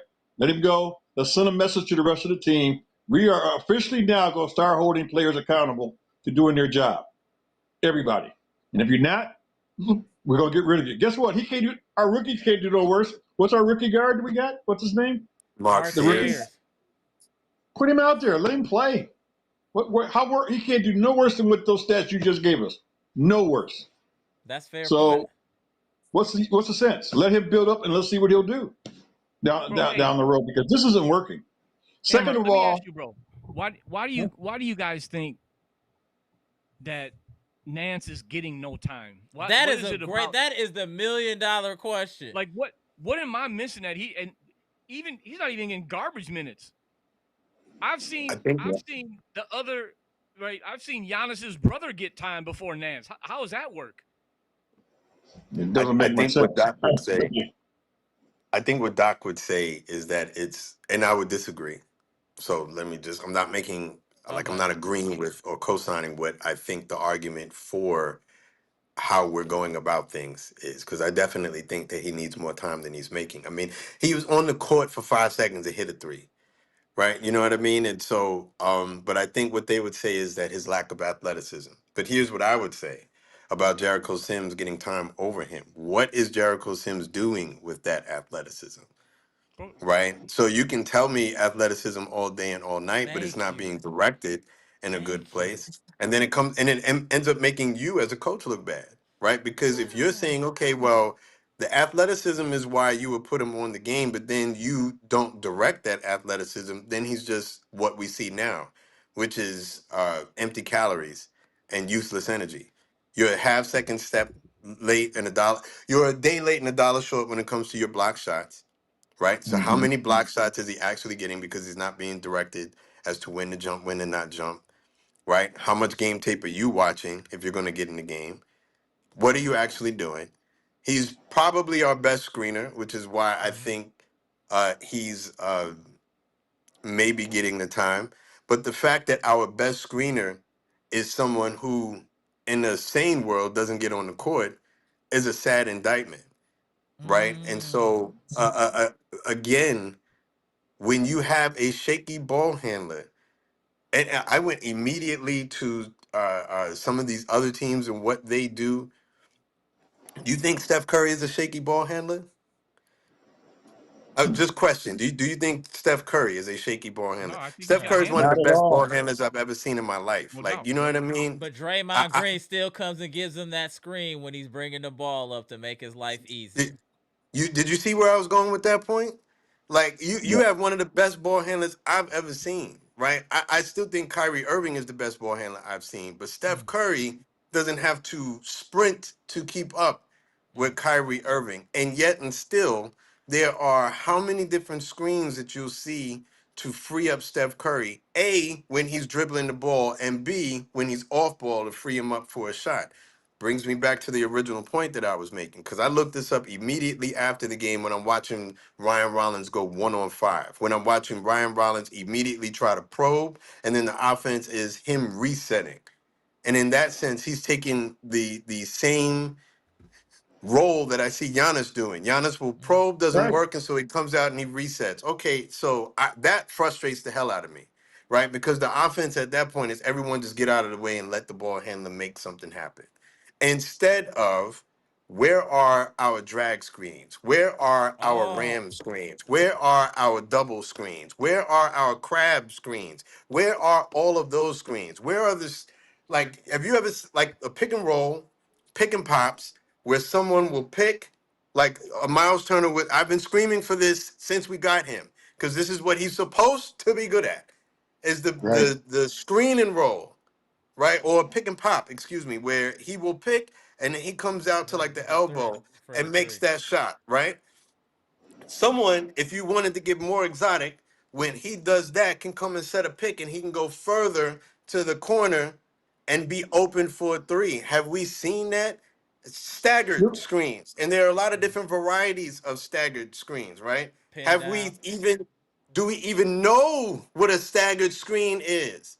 Do we know what a staggered screen is? So when we start saying it's the coaching, this is what we're talking about. We may not get into technical jargon enough on chat, so that people understand what we're saying. But I challenge you, every one of those screens, type them into your YouTube box and then go watch a college coaching video on what they're supposed to look like, which is why you can see like college offenses that have some timey point guards actually able to run a functioning offense, right? Because you shouldn't necessarily need Princeton, Kyrie. Princeton, Princeton. There you The go. University of Princeton. They run all back doors. That's all they do is screen after screen until someone gets open because that's their offense because they don't have the athletic point guards And they're not and dribbling the dribblers. air out of the ball. We dribble the air out of the ball. Dribble, Right, because dribble, this dribble. because We we don't even have don't ball handlers because like that. We don't so even have what ball we look handlers at like it. that. I'm sorry, Mr. Quiet. I didn't mean to keep No, stepping on no. you. I Sorry. was just saying, if we had a bunch of ball handlers, the guys that can handle the ball, I'm fine. If you want to do that, Doc, have all your offense run off of dribbles to set up your offense. But we don't have ball handlers like that. So why are you running an offense? You have to coach the personnel that you have. We don't have 5 good ball handlers on the floor at one time, or 4 or 3. We barely have one. Ryan is a half of one, to be honest with you, That's fact. because That's a fact. he's not a point guard. He's not a pure point guard. So you can't run your offense by dribble, dribble, dribble, because all you do is end up with isolations. And then they trap him because they know he's the offensive player. And It's then he just doesn't know crazy. what to do. And then he doesn't Right. know what to do. And see, I would go a step further that even when you do have a ball handler, right? You don't let or just more dynamic players, you don't Mm-hmm. allow those players to make you lazy in your screen or your scheme setting, right? Because you are that much better when you have dynamic players, but you still coach them up. And this is going to be the case in all the sports that I watch, because it's the same thing in football. Not to turn this into a football conversation, right? But how many times do we see coaches who have dynamic wide receivers, but you don't know how to actually call a play for them to get these guys open? And so you have, on a scale of 1 to 10, you might have an 8 for a wide receiver, one of the best in the league, but he's not able to get crack 100 yards in the game because all you keep doing is hoping that he's able to do something on his own in the backcourt, on in the backfield, rather than set a screen for him and scheme him open. In basketball, Right. it's the same thing, right? You have Right. some of the best ball movement when the Warriors were at their height, right? Mm-hmm. When it was you were just playing for second place at that point. It wasn't Right. just because Steph Curry could shoot you out of the gym. That a casual can see that. But look at how many screens will be set so that he's always wide open to shoot these balls, right? That's the marriage of coaching and playing, right? How many Right. screens are we being set for Ryan Rollins, who quite honestly needs them a lot more than Steph Curry does? Right. You Right. need a screen. Right. You don't have good judgment. When if I were to challenge Ryan Rollins, he's gonna freeze like a deer in headlights and try to give me some Right. ruck apart. Like I don't need that, Ryan, man. Like, take the ball and keep running forward if you have a step on him. And I'm not saying that he always does this, because sometimes that's part of his learning process. When he does decide to get downhill and decisive, that's when he'll get into the lane. And with these long arms, he's able to do like these high off the Mm-hmm. backboard layups that are apparently very difficult to block because of the length of his arms. Now, why that's Right. not connecting, like why those dots are not connecting, is frustrating, because there were multiple times in this game where I saw him just frozen.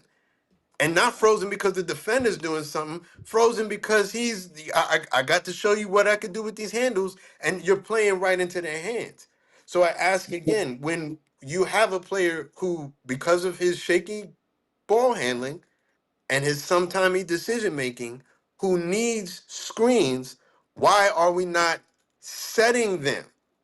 And when Right. you set them like you're getting paid to play basketball. How about set them like Detroit was setting screens on us? They were punishing people setting screens Mm, today. mm. Punishing people. They were doing proper technique.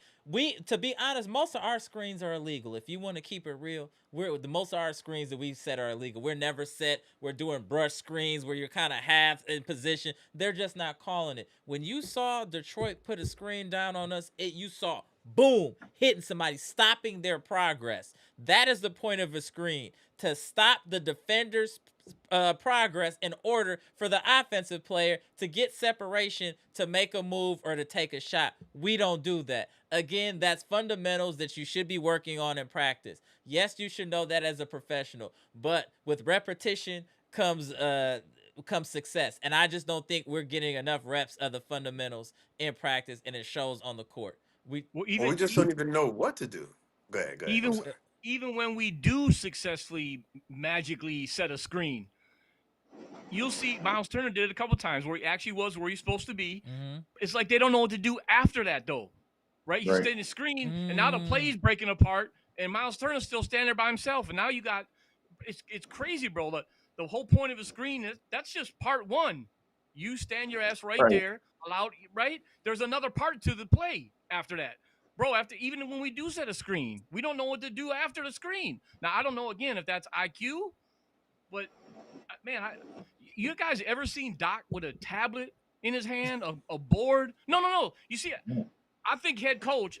I think of a dude he's always got something in his hand to write with. He's drawing plays. I don't ever see Doc with a damn Sharpie. Nothing, like ever. And it was said.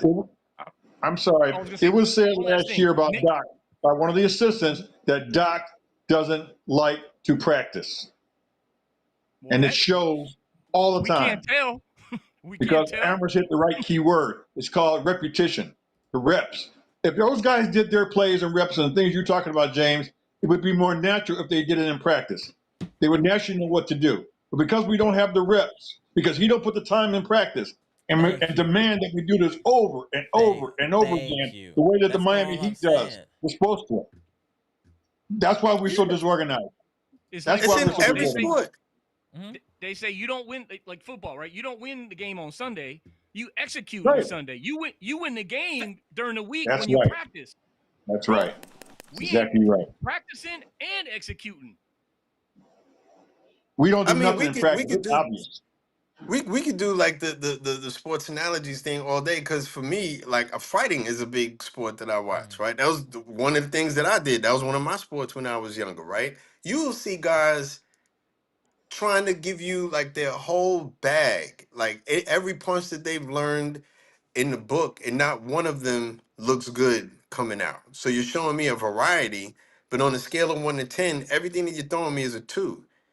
So all of it is trash. Meanwhile, you have that one guy who will sit there and practice his jab until his arm's about to fall off. I bet you it looks perfect, though.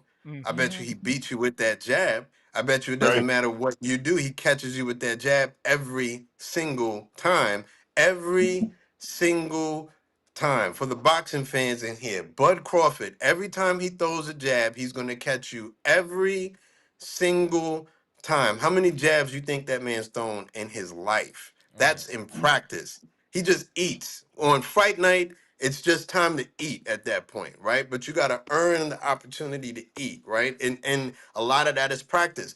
Learning the why, right? So every screen is not meant to stop momentum, right? If you're going to set a brush screen, those things do have function. If you're and we could have really used well-run brush screens tonight, right? But it's knowing the why, right? If you're playing a team that switches a lot, if you run a proper brush screen, then you put a team in a position where they either have to follow the ball handler immediately as the ball handler immediately gets downhill, or you leave the other shooter wide open, right? So it's supposed to put somebody in a pick your poison position.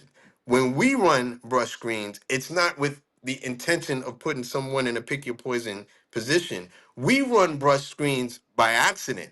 Our brush screens are brush screens because they are half-ass. That's what I'm right? saying. That's what I'm getting at. Right. So it's not even a brush screen, it's just a half-ass screen. Right? A brush screen is supposed to be intentionally half-ass so that both of your offensive players are in immediate positions to do something offensive. When we do it, it's because we don't want to set a screen.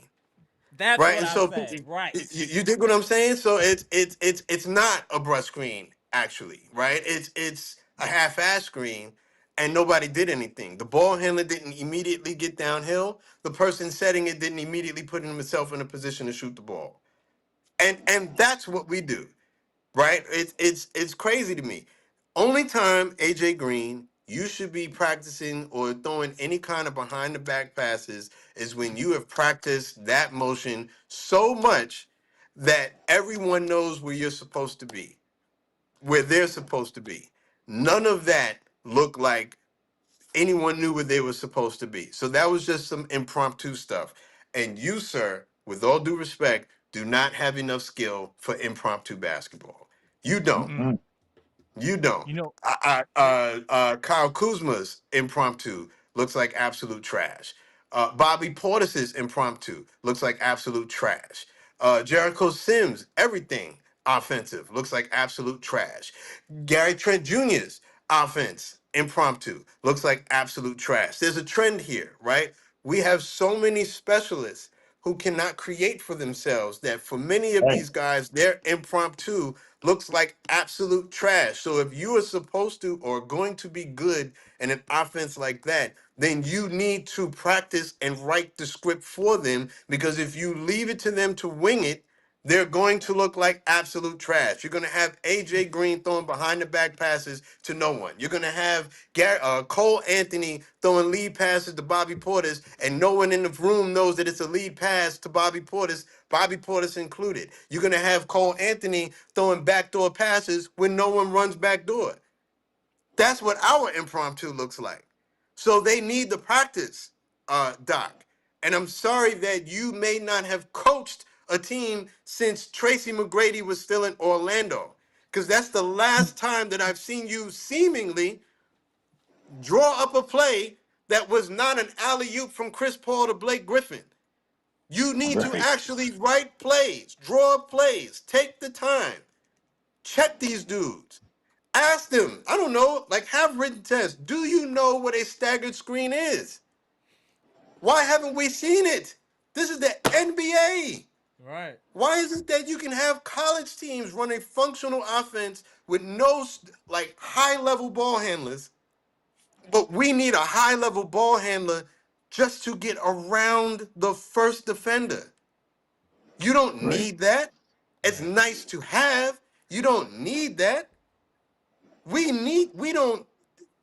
That's why I jumped on the live. I was gonna leave it alone, but like this stuff is, it's not just that we don't have the IQ, it's that we don't have the IQ, and then people are not like, that's where the coach is supposed to step in. And you're not even doing that. So what is the point? What is the point? We're just supposed to wait until Giannis comes back Yeah. and tries to Incredible Hulk himself through Yes. the offense? Because I got news for you, right? That's going to last for another 10 games, and then he's going to get injured for games after that, because that is eventually going to break him. Our offense can't be him throwing himself at people over and over again. He's going Mm-hmm. to break down. This has happened year after That's year after right. year. That's right. That's right. That's right. This is exactly why I was talking about in the summertime. People trying to say make Giannis point forward. I was like, nah, you can't do that. You can't have that wear and tear on Giannis. We need to protect Giannis at all costs. He's really the only thing that's holding this team together, as you can see.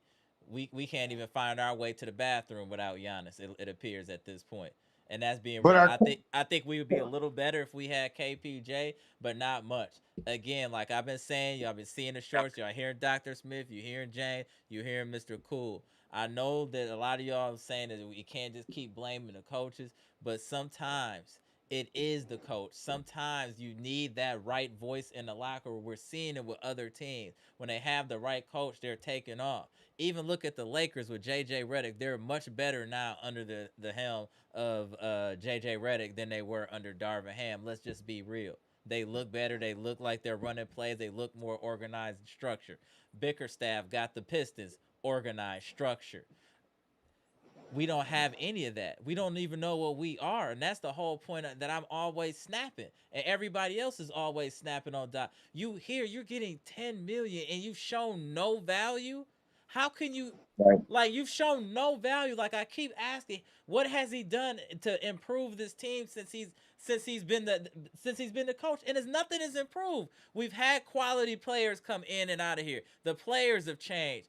Even when the players have changed, the results haven't changed. When I'm talking about results, when you look on that court, you see the same dysfunction that you've seen since he first started. And that's my problem. There's been no growth in this team. That's why he needs to be fired. We haven't had the exact same players on this team the whole time. It's been players in and out, which gives you even more time to implement your system because you got fresh ears. They're not already used to what they were doing. They're here to learn. And I don't think anybody's learning anything. I think anybody's gotten better is because of individual effort. Ryan Rollins is better because of individual effort. Has nothing to do with Doc Rivers. Same with AJ Green. For him to get on that court, individual effort. And the coach's job is to bring the best out of the individual talent. What do you do best? Let's accentuate that. There's none of that. Even defensively, if you know certain people can only do certain things, why don't you put them in positions to win? That is the whole point of being a leader. Put your people in position to be better and to be effective. And I know some people are struggling. I know Cole Anthony's struggling, Gary Trent. But even with that, Gary Trent Jr. struggling, he's a shooter. Why aren't you starting the game maybe when he gets in the game, run him a couple plays out the gate to try to get his confidence going? You know that he's in a slump right now. These are all things you can do to help your players. If you don't see somebody doing the screen, why aren't you calling a timeout? Hey, we need to do this and that. I never see that. Never see that. He's just coasting his 20 million for the most part. He's coasting his 20 million. You also got to know that if you're the head coach and you look at stats of your own stats, you know Rollins is your top scorer when Giannis is not there. So you have to know that the opposing team is coming prepared for him. So you got to practice and prepare for not letting Ryan be my number one option to certainly start off the first quarter, first half even. We have to develop plays and sets for other guys to score because they're not going to allow him to beat us. If I'm the coach, I'm the coach of Detroit. Not Ron. We going after him. We're gonna trap him. We're gonna double him. We're gonna keep the pressure on him and make somebody else beat us. And as a coach, you should already anticipate that as a head coach, and he doesn't. We go back to ISO ball. ISO ball. Our offense is always ISO, ISO, ISO. Yes, Never that. It drives me crazy. Yeah, that ISO ball is bad. That's a great point. Go ahead, James. You know what makes me certain that we don't practice between games the way we're supposed to? Because confidence, so you can clearly see lack of confidence. We just discombobulated. Confidence comes from competence. Right? Confidence comes, it's not the other way around. Confidence comes from competence, knowing what to do, right?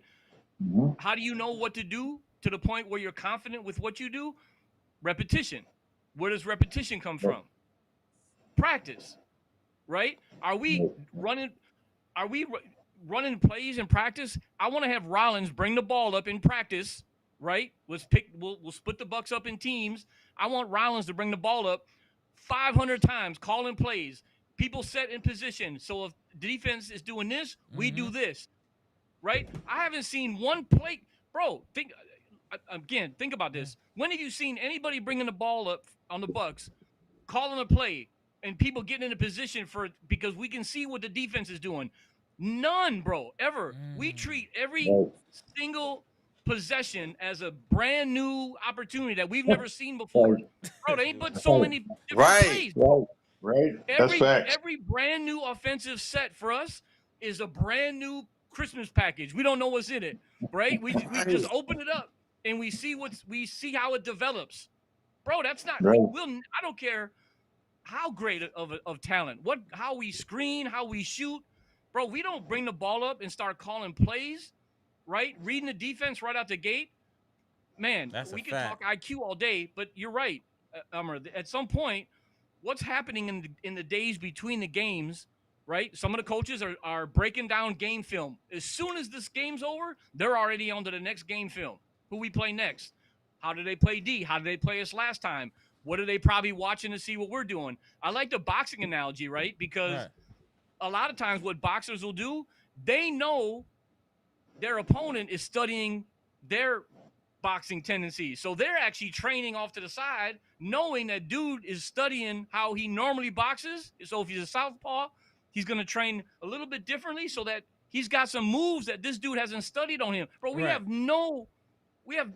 no gameplay. There's no game. We're very vanilla. There's no special effects with the Bucks. We're very vanilla.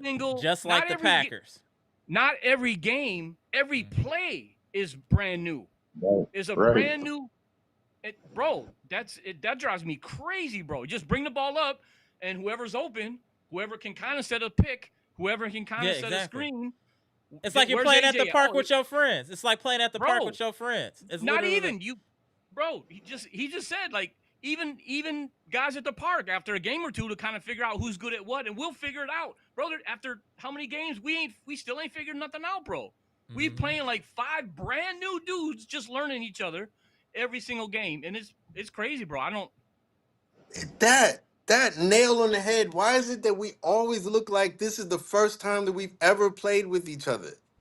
That's Yep. what it looks like. That is like the nail on the head. It's like the first time that we've played with each other. Like certain stuff we had said on another chat about accountability, right? You got someone, one of the announcers calling out your center. Ryan Rollins is running up. He obviously needs a screen, and the center's not doing anything. He's just running beside him for I don't even know what. Like, like if you're not going to set a screen, then what are you even here for? Get your ass down into the post so that I have a target to throw the ball to. But you sitting there running next to me, you're supposed to be running the screen. Soon as he gets the ball stolen, I'm calling a timeout. I'm meeting Miles Turner at half court. At half court. What are you doing? And then you can sit out for the rest of the quarter, sir. And I don't care if we lose. That's basic basketball. You're right there. That's what you're there for.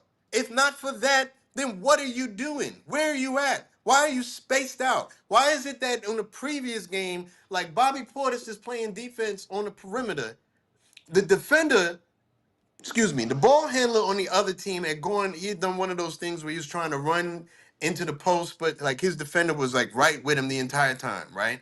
Bobby Portis, in the meanwhile, is on the wing. So he's got his defender, like his defensive responsibility in front of him. The guy sees that Bobby Portis, I don't know what Bobby Portis was doing. I don't know if he was talking to somebody in the crowd or whatever. He just kind of pop flied the ball right up over Bobby Portis's head. We had the guy right where we needed him. Like he was running along the baseline. He didn't have any options. He kind of saw Bobby Portis wasn't paying attention. He threw the ball over Bobby Portis' head. You saw somebody yell, Bobby, Bobby, like turn around. Bobby turned around, the ball's already gone. It's in his guy's hands. And that's how that guy got out of the play. Like, you know what I mean? Like he was the pressure release valve. We had the play locked in, and he was the pressure release valve because we don't know what we're doing. For the chess Right. players in the chat, right? Do you just send your pawn up the board with no kind of backup toward a queen? Like, how do you like? There's a strategy in place that if you Right. are going to get a check play, a player has to cover down for a player, has to run a screen for a player. There's another movement for another player. Like, there's movement. Why is it that I could look at the Golden State Warriors and it looks like chess? I could look at OKC and it looks like chess. These days, I could look at the Spurs and it looks like chess. With us, it looks like YMCA basketball with a bunch of dudes who are playing with each other for the first right. time. Facts. That's why you don't know Hey, how to run a screen, because you don't even know where you need that guy to run a screen, like where to run a screen. I remember last year. This is how spoiled we got. We were running halfway decent screens, but they weren't 100% good for Dame and Giannis. Like we were running screens, but where do we want to run these screens for to get these guys off into the best possible action for them, right? We found out that Giannis getting his screen way up top allows him to have all that runway Right. to run down. That Damian actually getting a high screen for him really works for him. That's the level that we used to be at. Right now, we can't get anything down. Like the basic stuff that you learn in high school, when and where to set the most basic screens. So when it comes to like this high level basketball that you're supposed to be running in the NBA, because this is supposed to be the highest platform in the world now. Right. This is it. This is it. The very top. There is no level higher than this, right? So I'm supposed to be seeing actions being run off actions being run off actions. I'm supposed to be seeing 3 levels of basketball being played. A screener freeing up someone else who runs another screen, who frees up someone else and sets a back screen for a shooter. Do we see any of that in Milwaukee right now? Zero. What we see in Milwaukee is someone will go to penetrate into the paint. It doesn't work. So he'll reset. Everyone stays out on the perimeter and just watches him flounder. Yep. Yep. That's what we see. That's 1-on-5 basketball.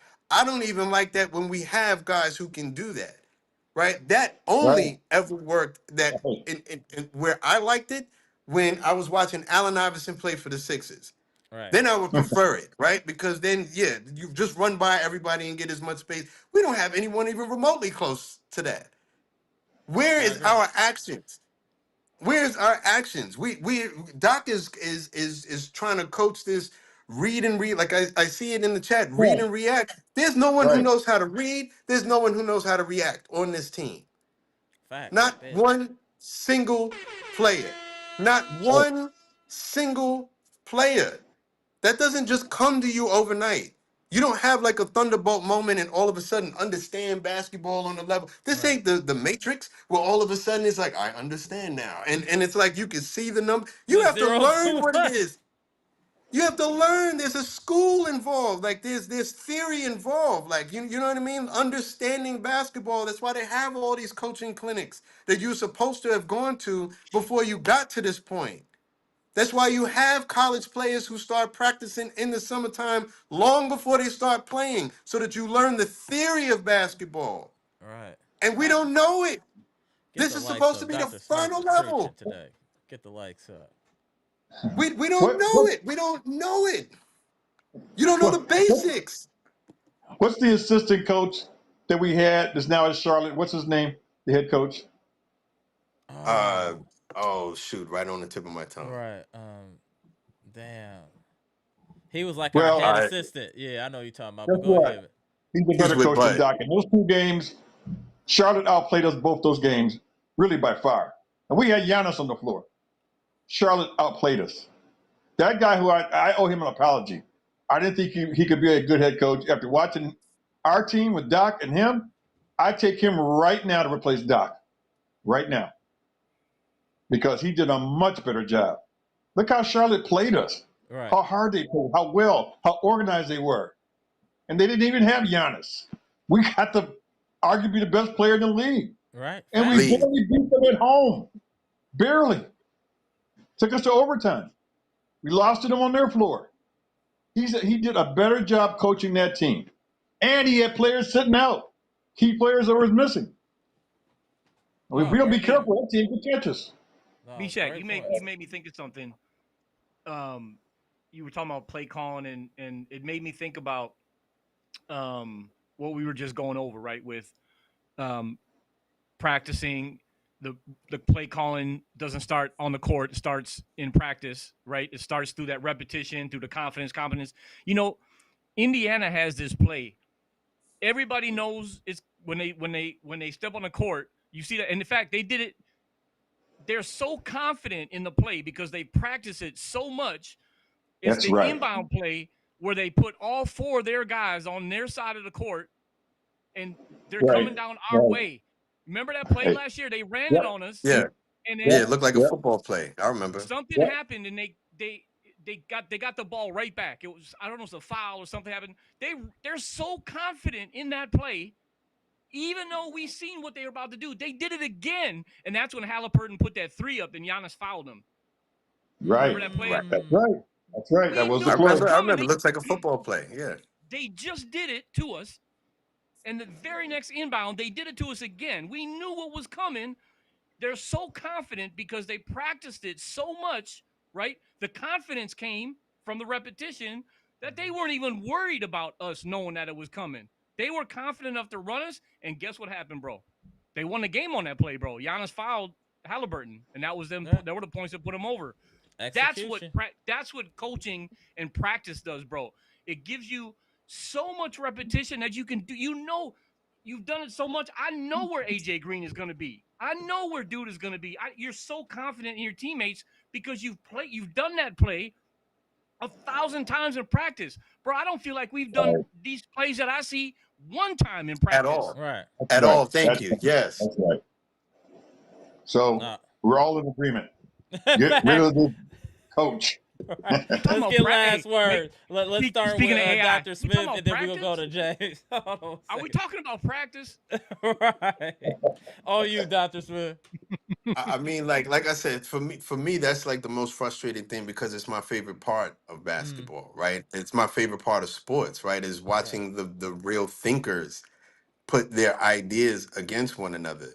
Right. And obviously some people are better equipped than others, right? You see some real brainchild students like Eric Spoelstra, Mm-hmm. like Indiana's coach, right? Like Steve Kerr running Golden State's sets. It's not just Steph Curry shooting threes and whatnot. There's some real basketball brilliance, right? Simple stuff like Mike Malone and 1,000 different ways that Nikola Jokic and Jamal Murray used to run their pick and rolls, right? Oh, Right around that area. easy. And there was like 8 different variations of the same And play. you knew it And was people coming. You couldn't do it. You couldn't stop it. Right, exactly, right, and just like true mastery of the game, right, and being able to put people in real pick your poison positions where, like you said, you knew what was coming, but you're gonna pick one, and I'm gonna go with the other, and I'm gonna kill you with the other, and that to me is what's supposed to represent the highest level of basketball, right? The highest level of any sport. I'm a mixed martial arts fan. I was sitting there watching these two fighters go at it the other day, real grappling, right? And people putting guys in positions where if you go to defend this one submission hold that I'm going to do, I'm just going to flow into the next one and tap you out with that. Right. And if I don't get it, then all of that puts me in a position to get you with the third move. It's like an action for an action that sets up another action. And we are so far removed from that I had to come on and talk about it. Right. But the most infuriating thing that I saw tonight was, like I said it, I put it in the post early. It's one of my earlier comments that I saw Bobby Portis early in the game when he was supposed to be full of energy. He's not tired. He got the ball in the post, and Cade Cunningham is D'ing him up. Bobby Portis is supposed to be a big. Right. Cade Cunningham is their point guard, and Bobby Portis could not budge Cade Cunningham. Yeah, that was Bobby Portis could not budge Cade yeah. Cunningham, right? So it's not just that we don't have think tanks. We don't have guys who took their craft seriously in the off season, right? Because just because you're not a football player, you're not a rugby player, you don't play like a violent sport, does not mean that you don't need to get in the gym. He doesn't look any stronger. He doesn't look any faster. We were supposed to be getting younger and more explosive. I don't see it. I don't see any improvement. In the very first couple of games, we were excited because we thought that we were turning the page. And right now, all of the air has left the room as I far as agree. that early feeling is concerned. And we're not seeing basketball brilliance. We're not seeing individual impromptu. We're not seeing anything. And from people like Gary Trent, I'm not even seeing pride. I'm not Agreed. even seeing pride in your craft. and That's right. and if you want people to keep showing up to games and supporting you and all of that, I mean, I remember when I was sitting there waving Right. that's supposed to be my international sign of they're over the top with it Right. tonight. That's how well they play. We are so far removed. If you want people to continue to support this product, then something has to change. Now, I'm not on the fire the coaching stuff, but this ain't it. Right. This ain't it. Your coaching ain't it. Your individual talent ain't it. The only thing that we have going for us is that we have a young talent in Ryan Rollins, and we still have one of the two best players on the Right. planet. And it has to be more than that, man. Facts. That's it. That's all I got, man. Salute to Dr. Smith. Great commentary on you, Mr. Cool. Mr. Cool been cooking. All three. I mean, the panel been cooking. Shout out to B Shack too. Salute, Go And, ahead. salute. Go ahead, Mr. and I'm Cool. and I'm saying this to Mr. John Hurst. Release Cole Anthony. Release him. Bro, you still on that? I'm still on that because you've got to send a message. Right. You've got to send a message to the players, to the organization. That will get everybody's attention. But guess what? You can be removed. Okay, and then good luck finding another job with the way you play on here. Who's going to want you? Facts. Okay, at least Westbrook has something to offer. when he was out there waiting to get signed. Right now, True. Cole don't have nothing to offer the way he's playing. I mean, you got shooters all around you. You can't find these guys. I don't care if you didn't know one single play. You should be able to find an open shooter. You handle the ball well enough. My goodness, he's just playing terrible. And so, yes, James, I want to release him because I want to send a message. And quite frankly, I would probably release one of my assistant coaches too.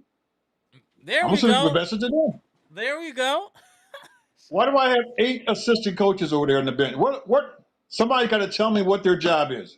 What is your role? What do you do? I'm paying you a contract. I don't care if it's $200,000 a year. I mean, that's peanuts to the NBA. But I'm gonna get rid of one of them because why am I just giving away money? Just pissing it away, man, for guys that are not doing nothing. They sit over there holding taking notes. Taking notes of what? How terrible that we are? We can see that easily. But what are you doing to fix the problem? Are you telling Doc, hey Doc, we got to do something different, man? Do you have the balls to stand up to your coach and say, hey, this ain't working, man. We got to do something different. Because I can't believe they all don't know better. Right. You know, Vin Baker and all these guys, they played in this league. They performed well in this league. Especially. Speak up. Say something.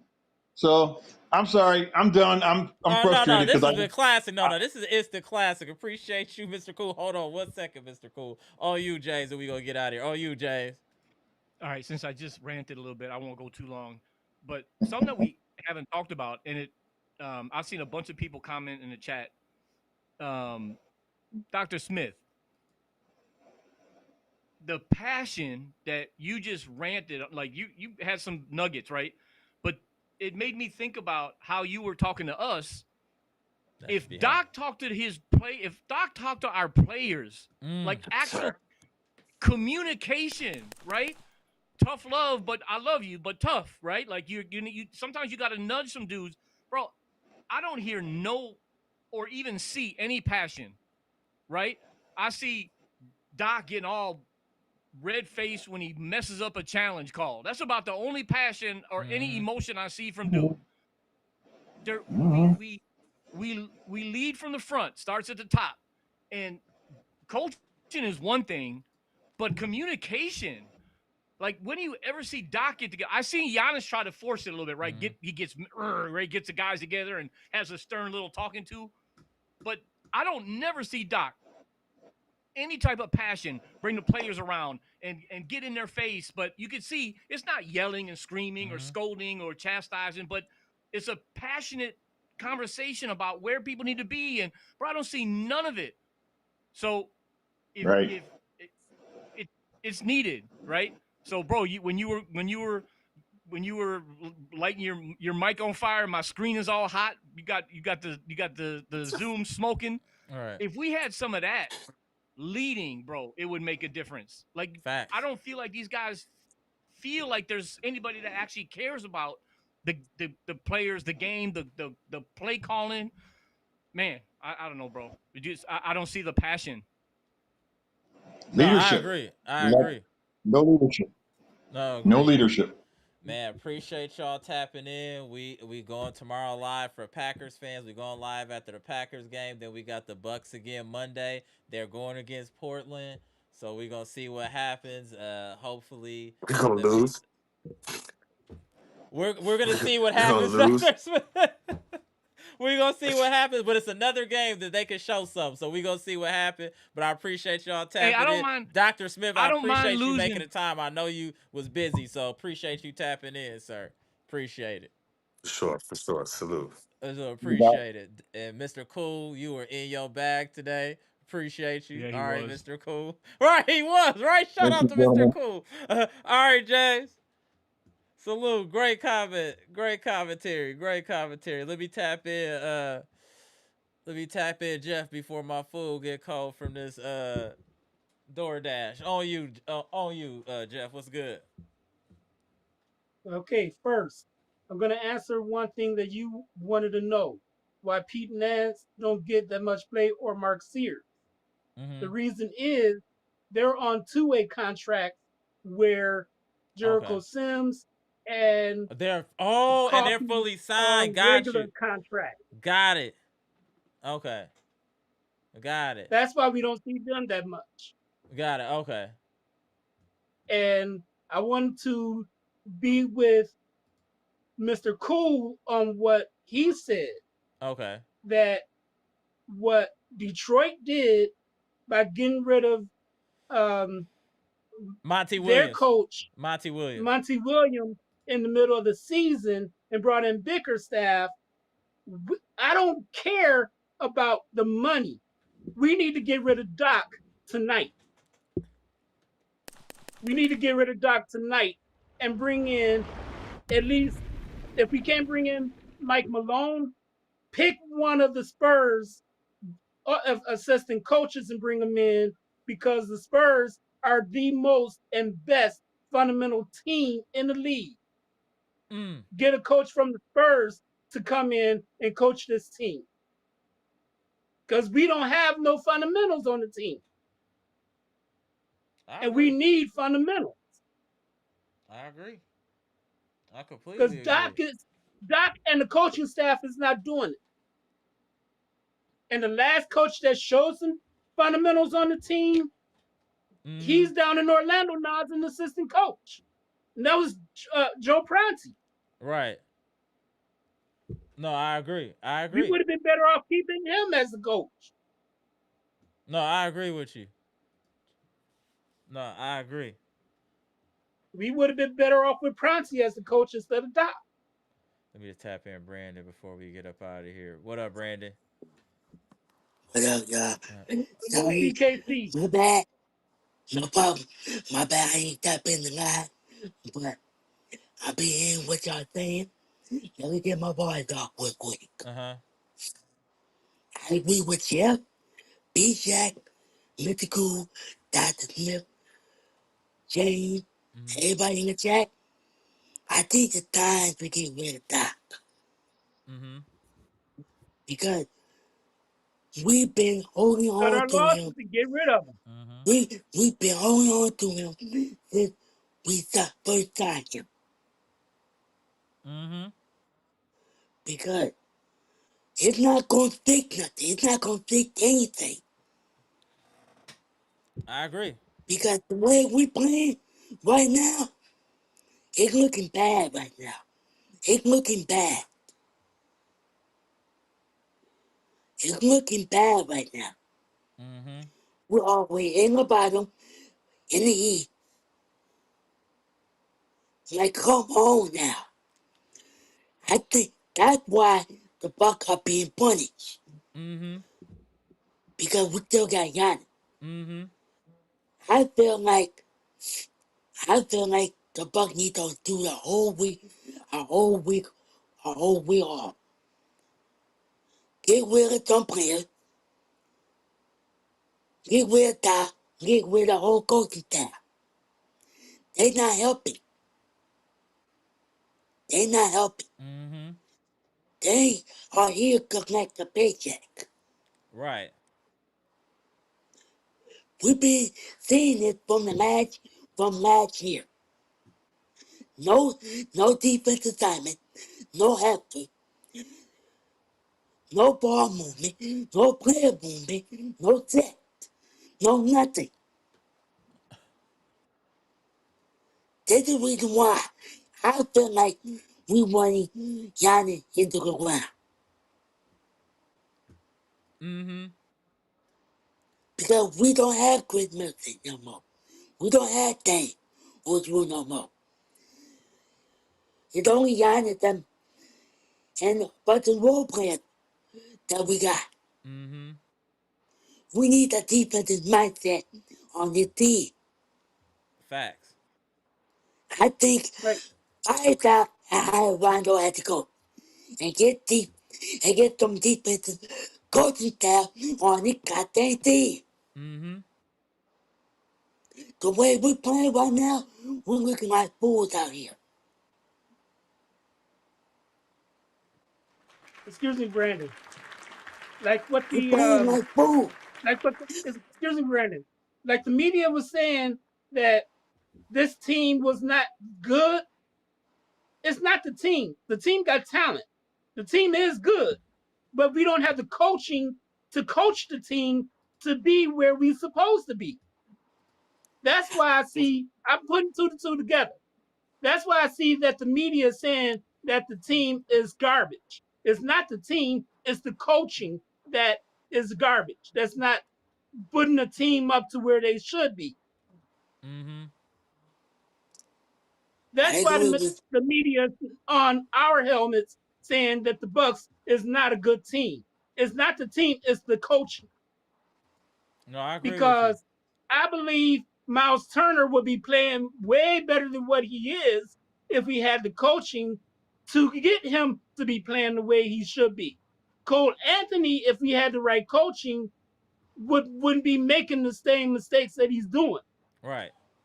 Ryan Rollins wouldn't be doing what Bishak was saying that he was doing, uh, being having these little mindset blocks when he should be on the go at all times. Right. AJ, Ajax, and Jericho Sims wouldn't be having confidence issues if we had a better coach to coach them. Gary Trent Jr. would be playing a lot better than what he is if we had a better coach. Right. AJ Green would be playing better than what he's played. It's all in the coaching. No, I That's Doc. what agree. I've been saying for Doc the is not. longest. It's the coaching. Doc is not the one. Doc is not the right coach for the team. I agree. Doc is playing like James said, Doc is playing like is coaching like he like it was when he was playing. He's not for the system the way the game is played now. Doc is Mm-hmm. playing back when he was coaching back from when he was playing. Doc cannot coach in the game the way it's being played today. I agree. That's why this team is going nowhere because we're sticking with the coach that can't do it. And he needs to go. No, I'm with y'all on that. I'm definitely Forget with the y'all. money, forget about the money, get rid of him, get Mike Malone in, or get a coach from the Spurs. All right, I'm with you on that. Salute, salute. What Appreciate I'm you. gonna tell you this though.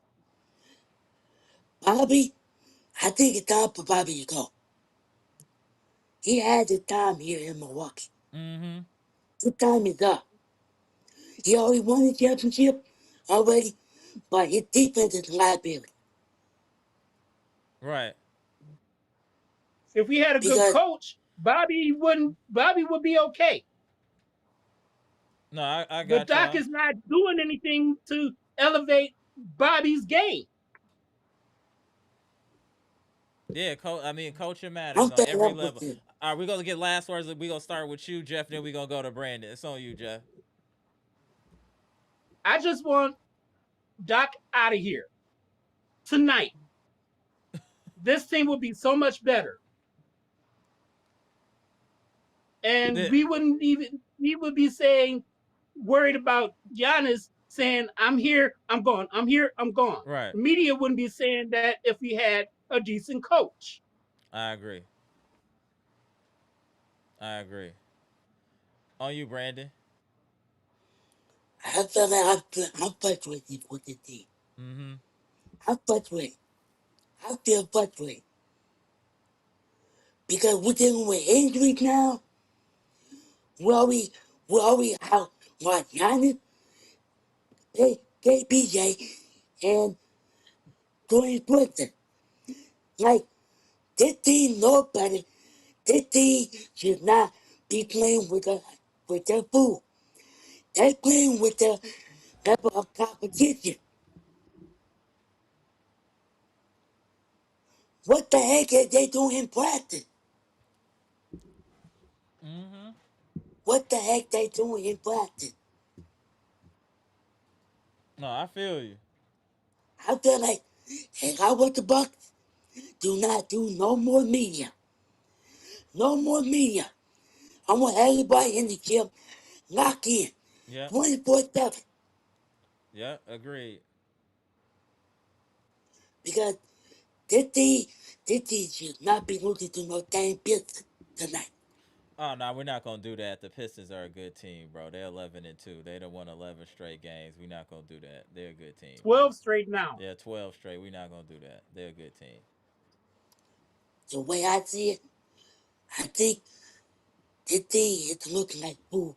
They're making Mm-hmm. fool out of the team. Yeah.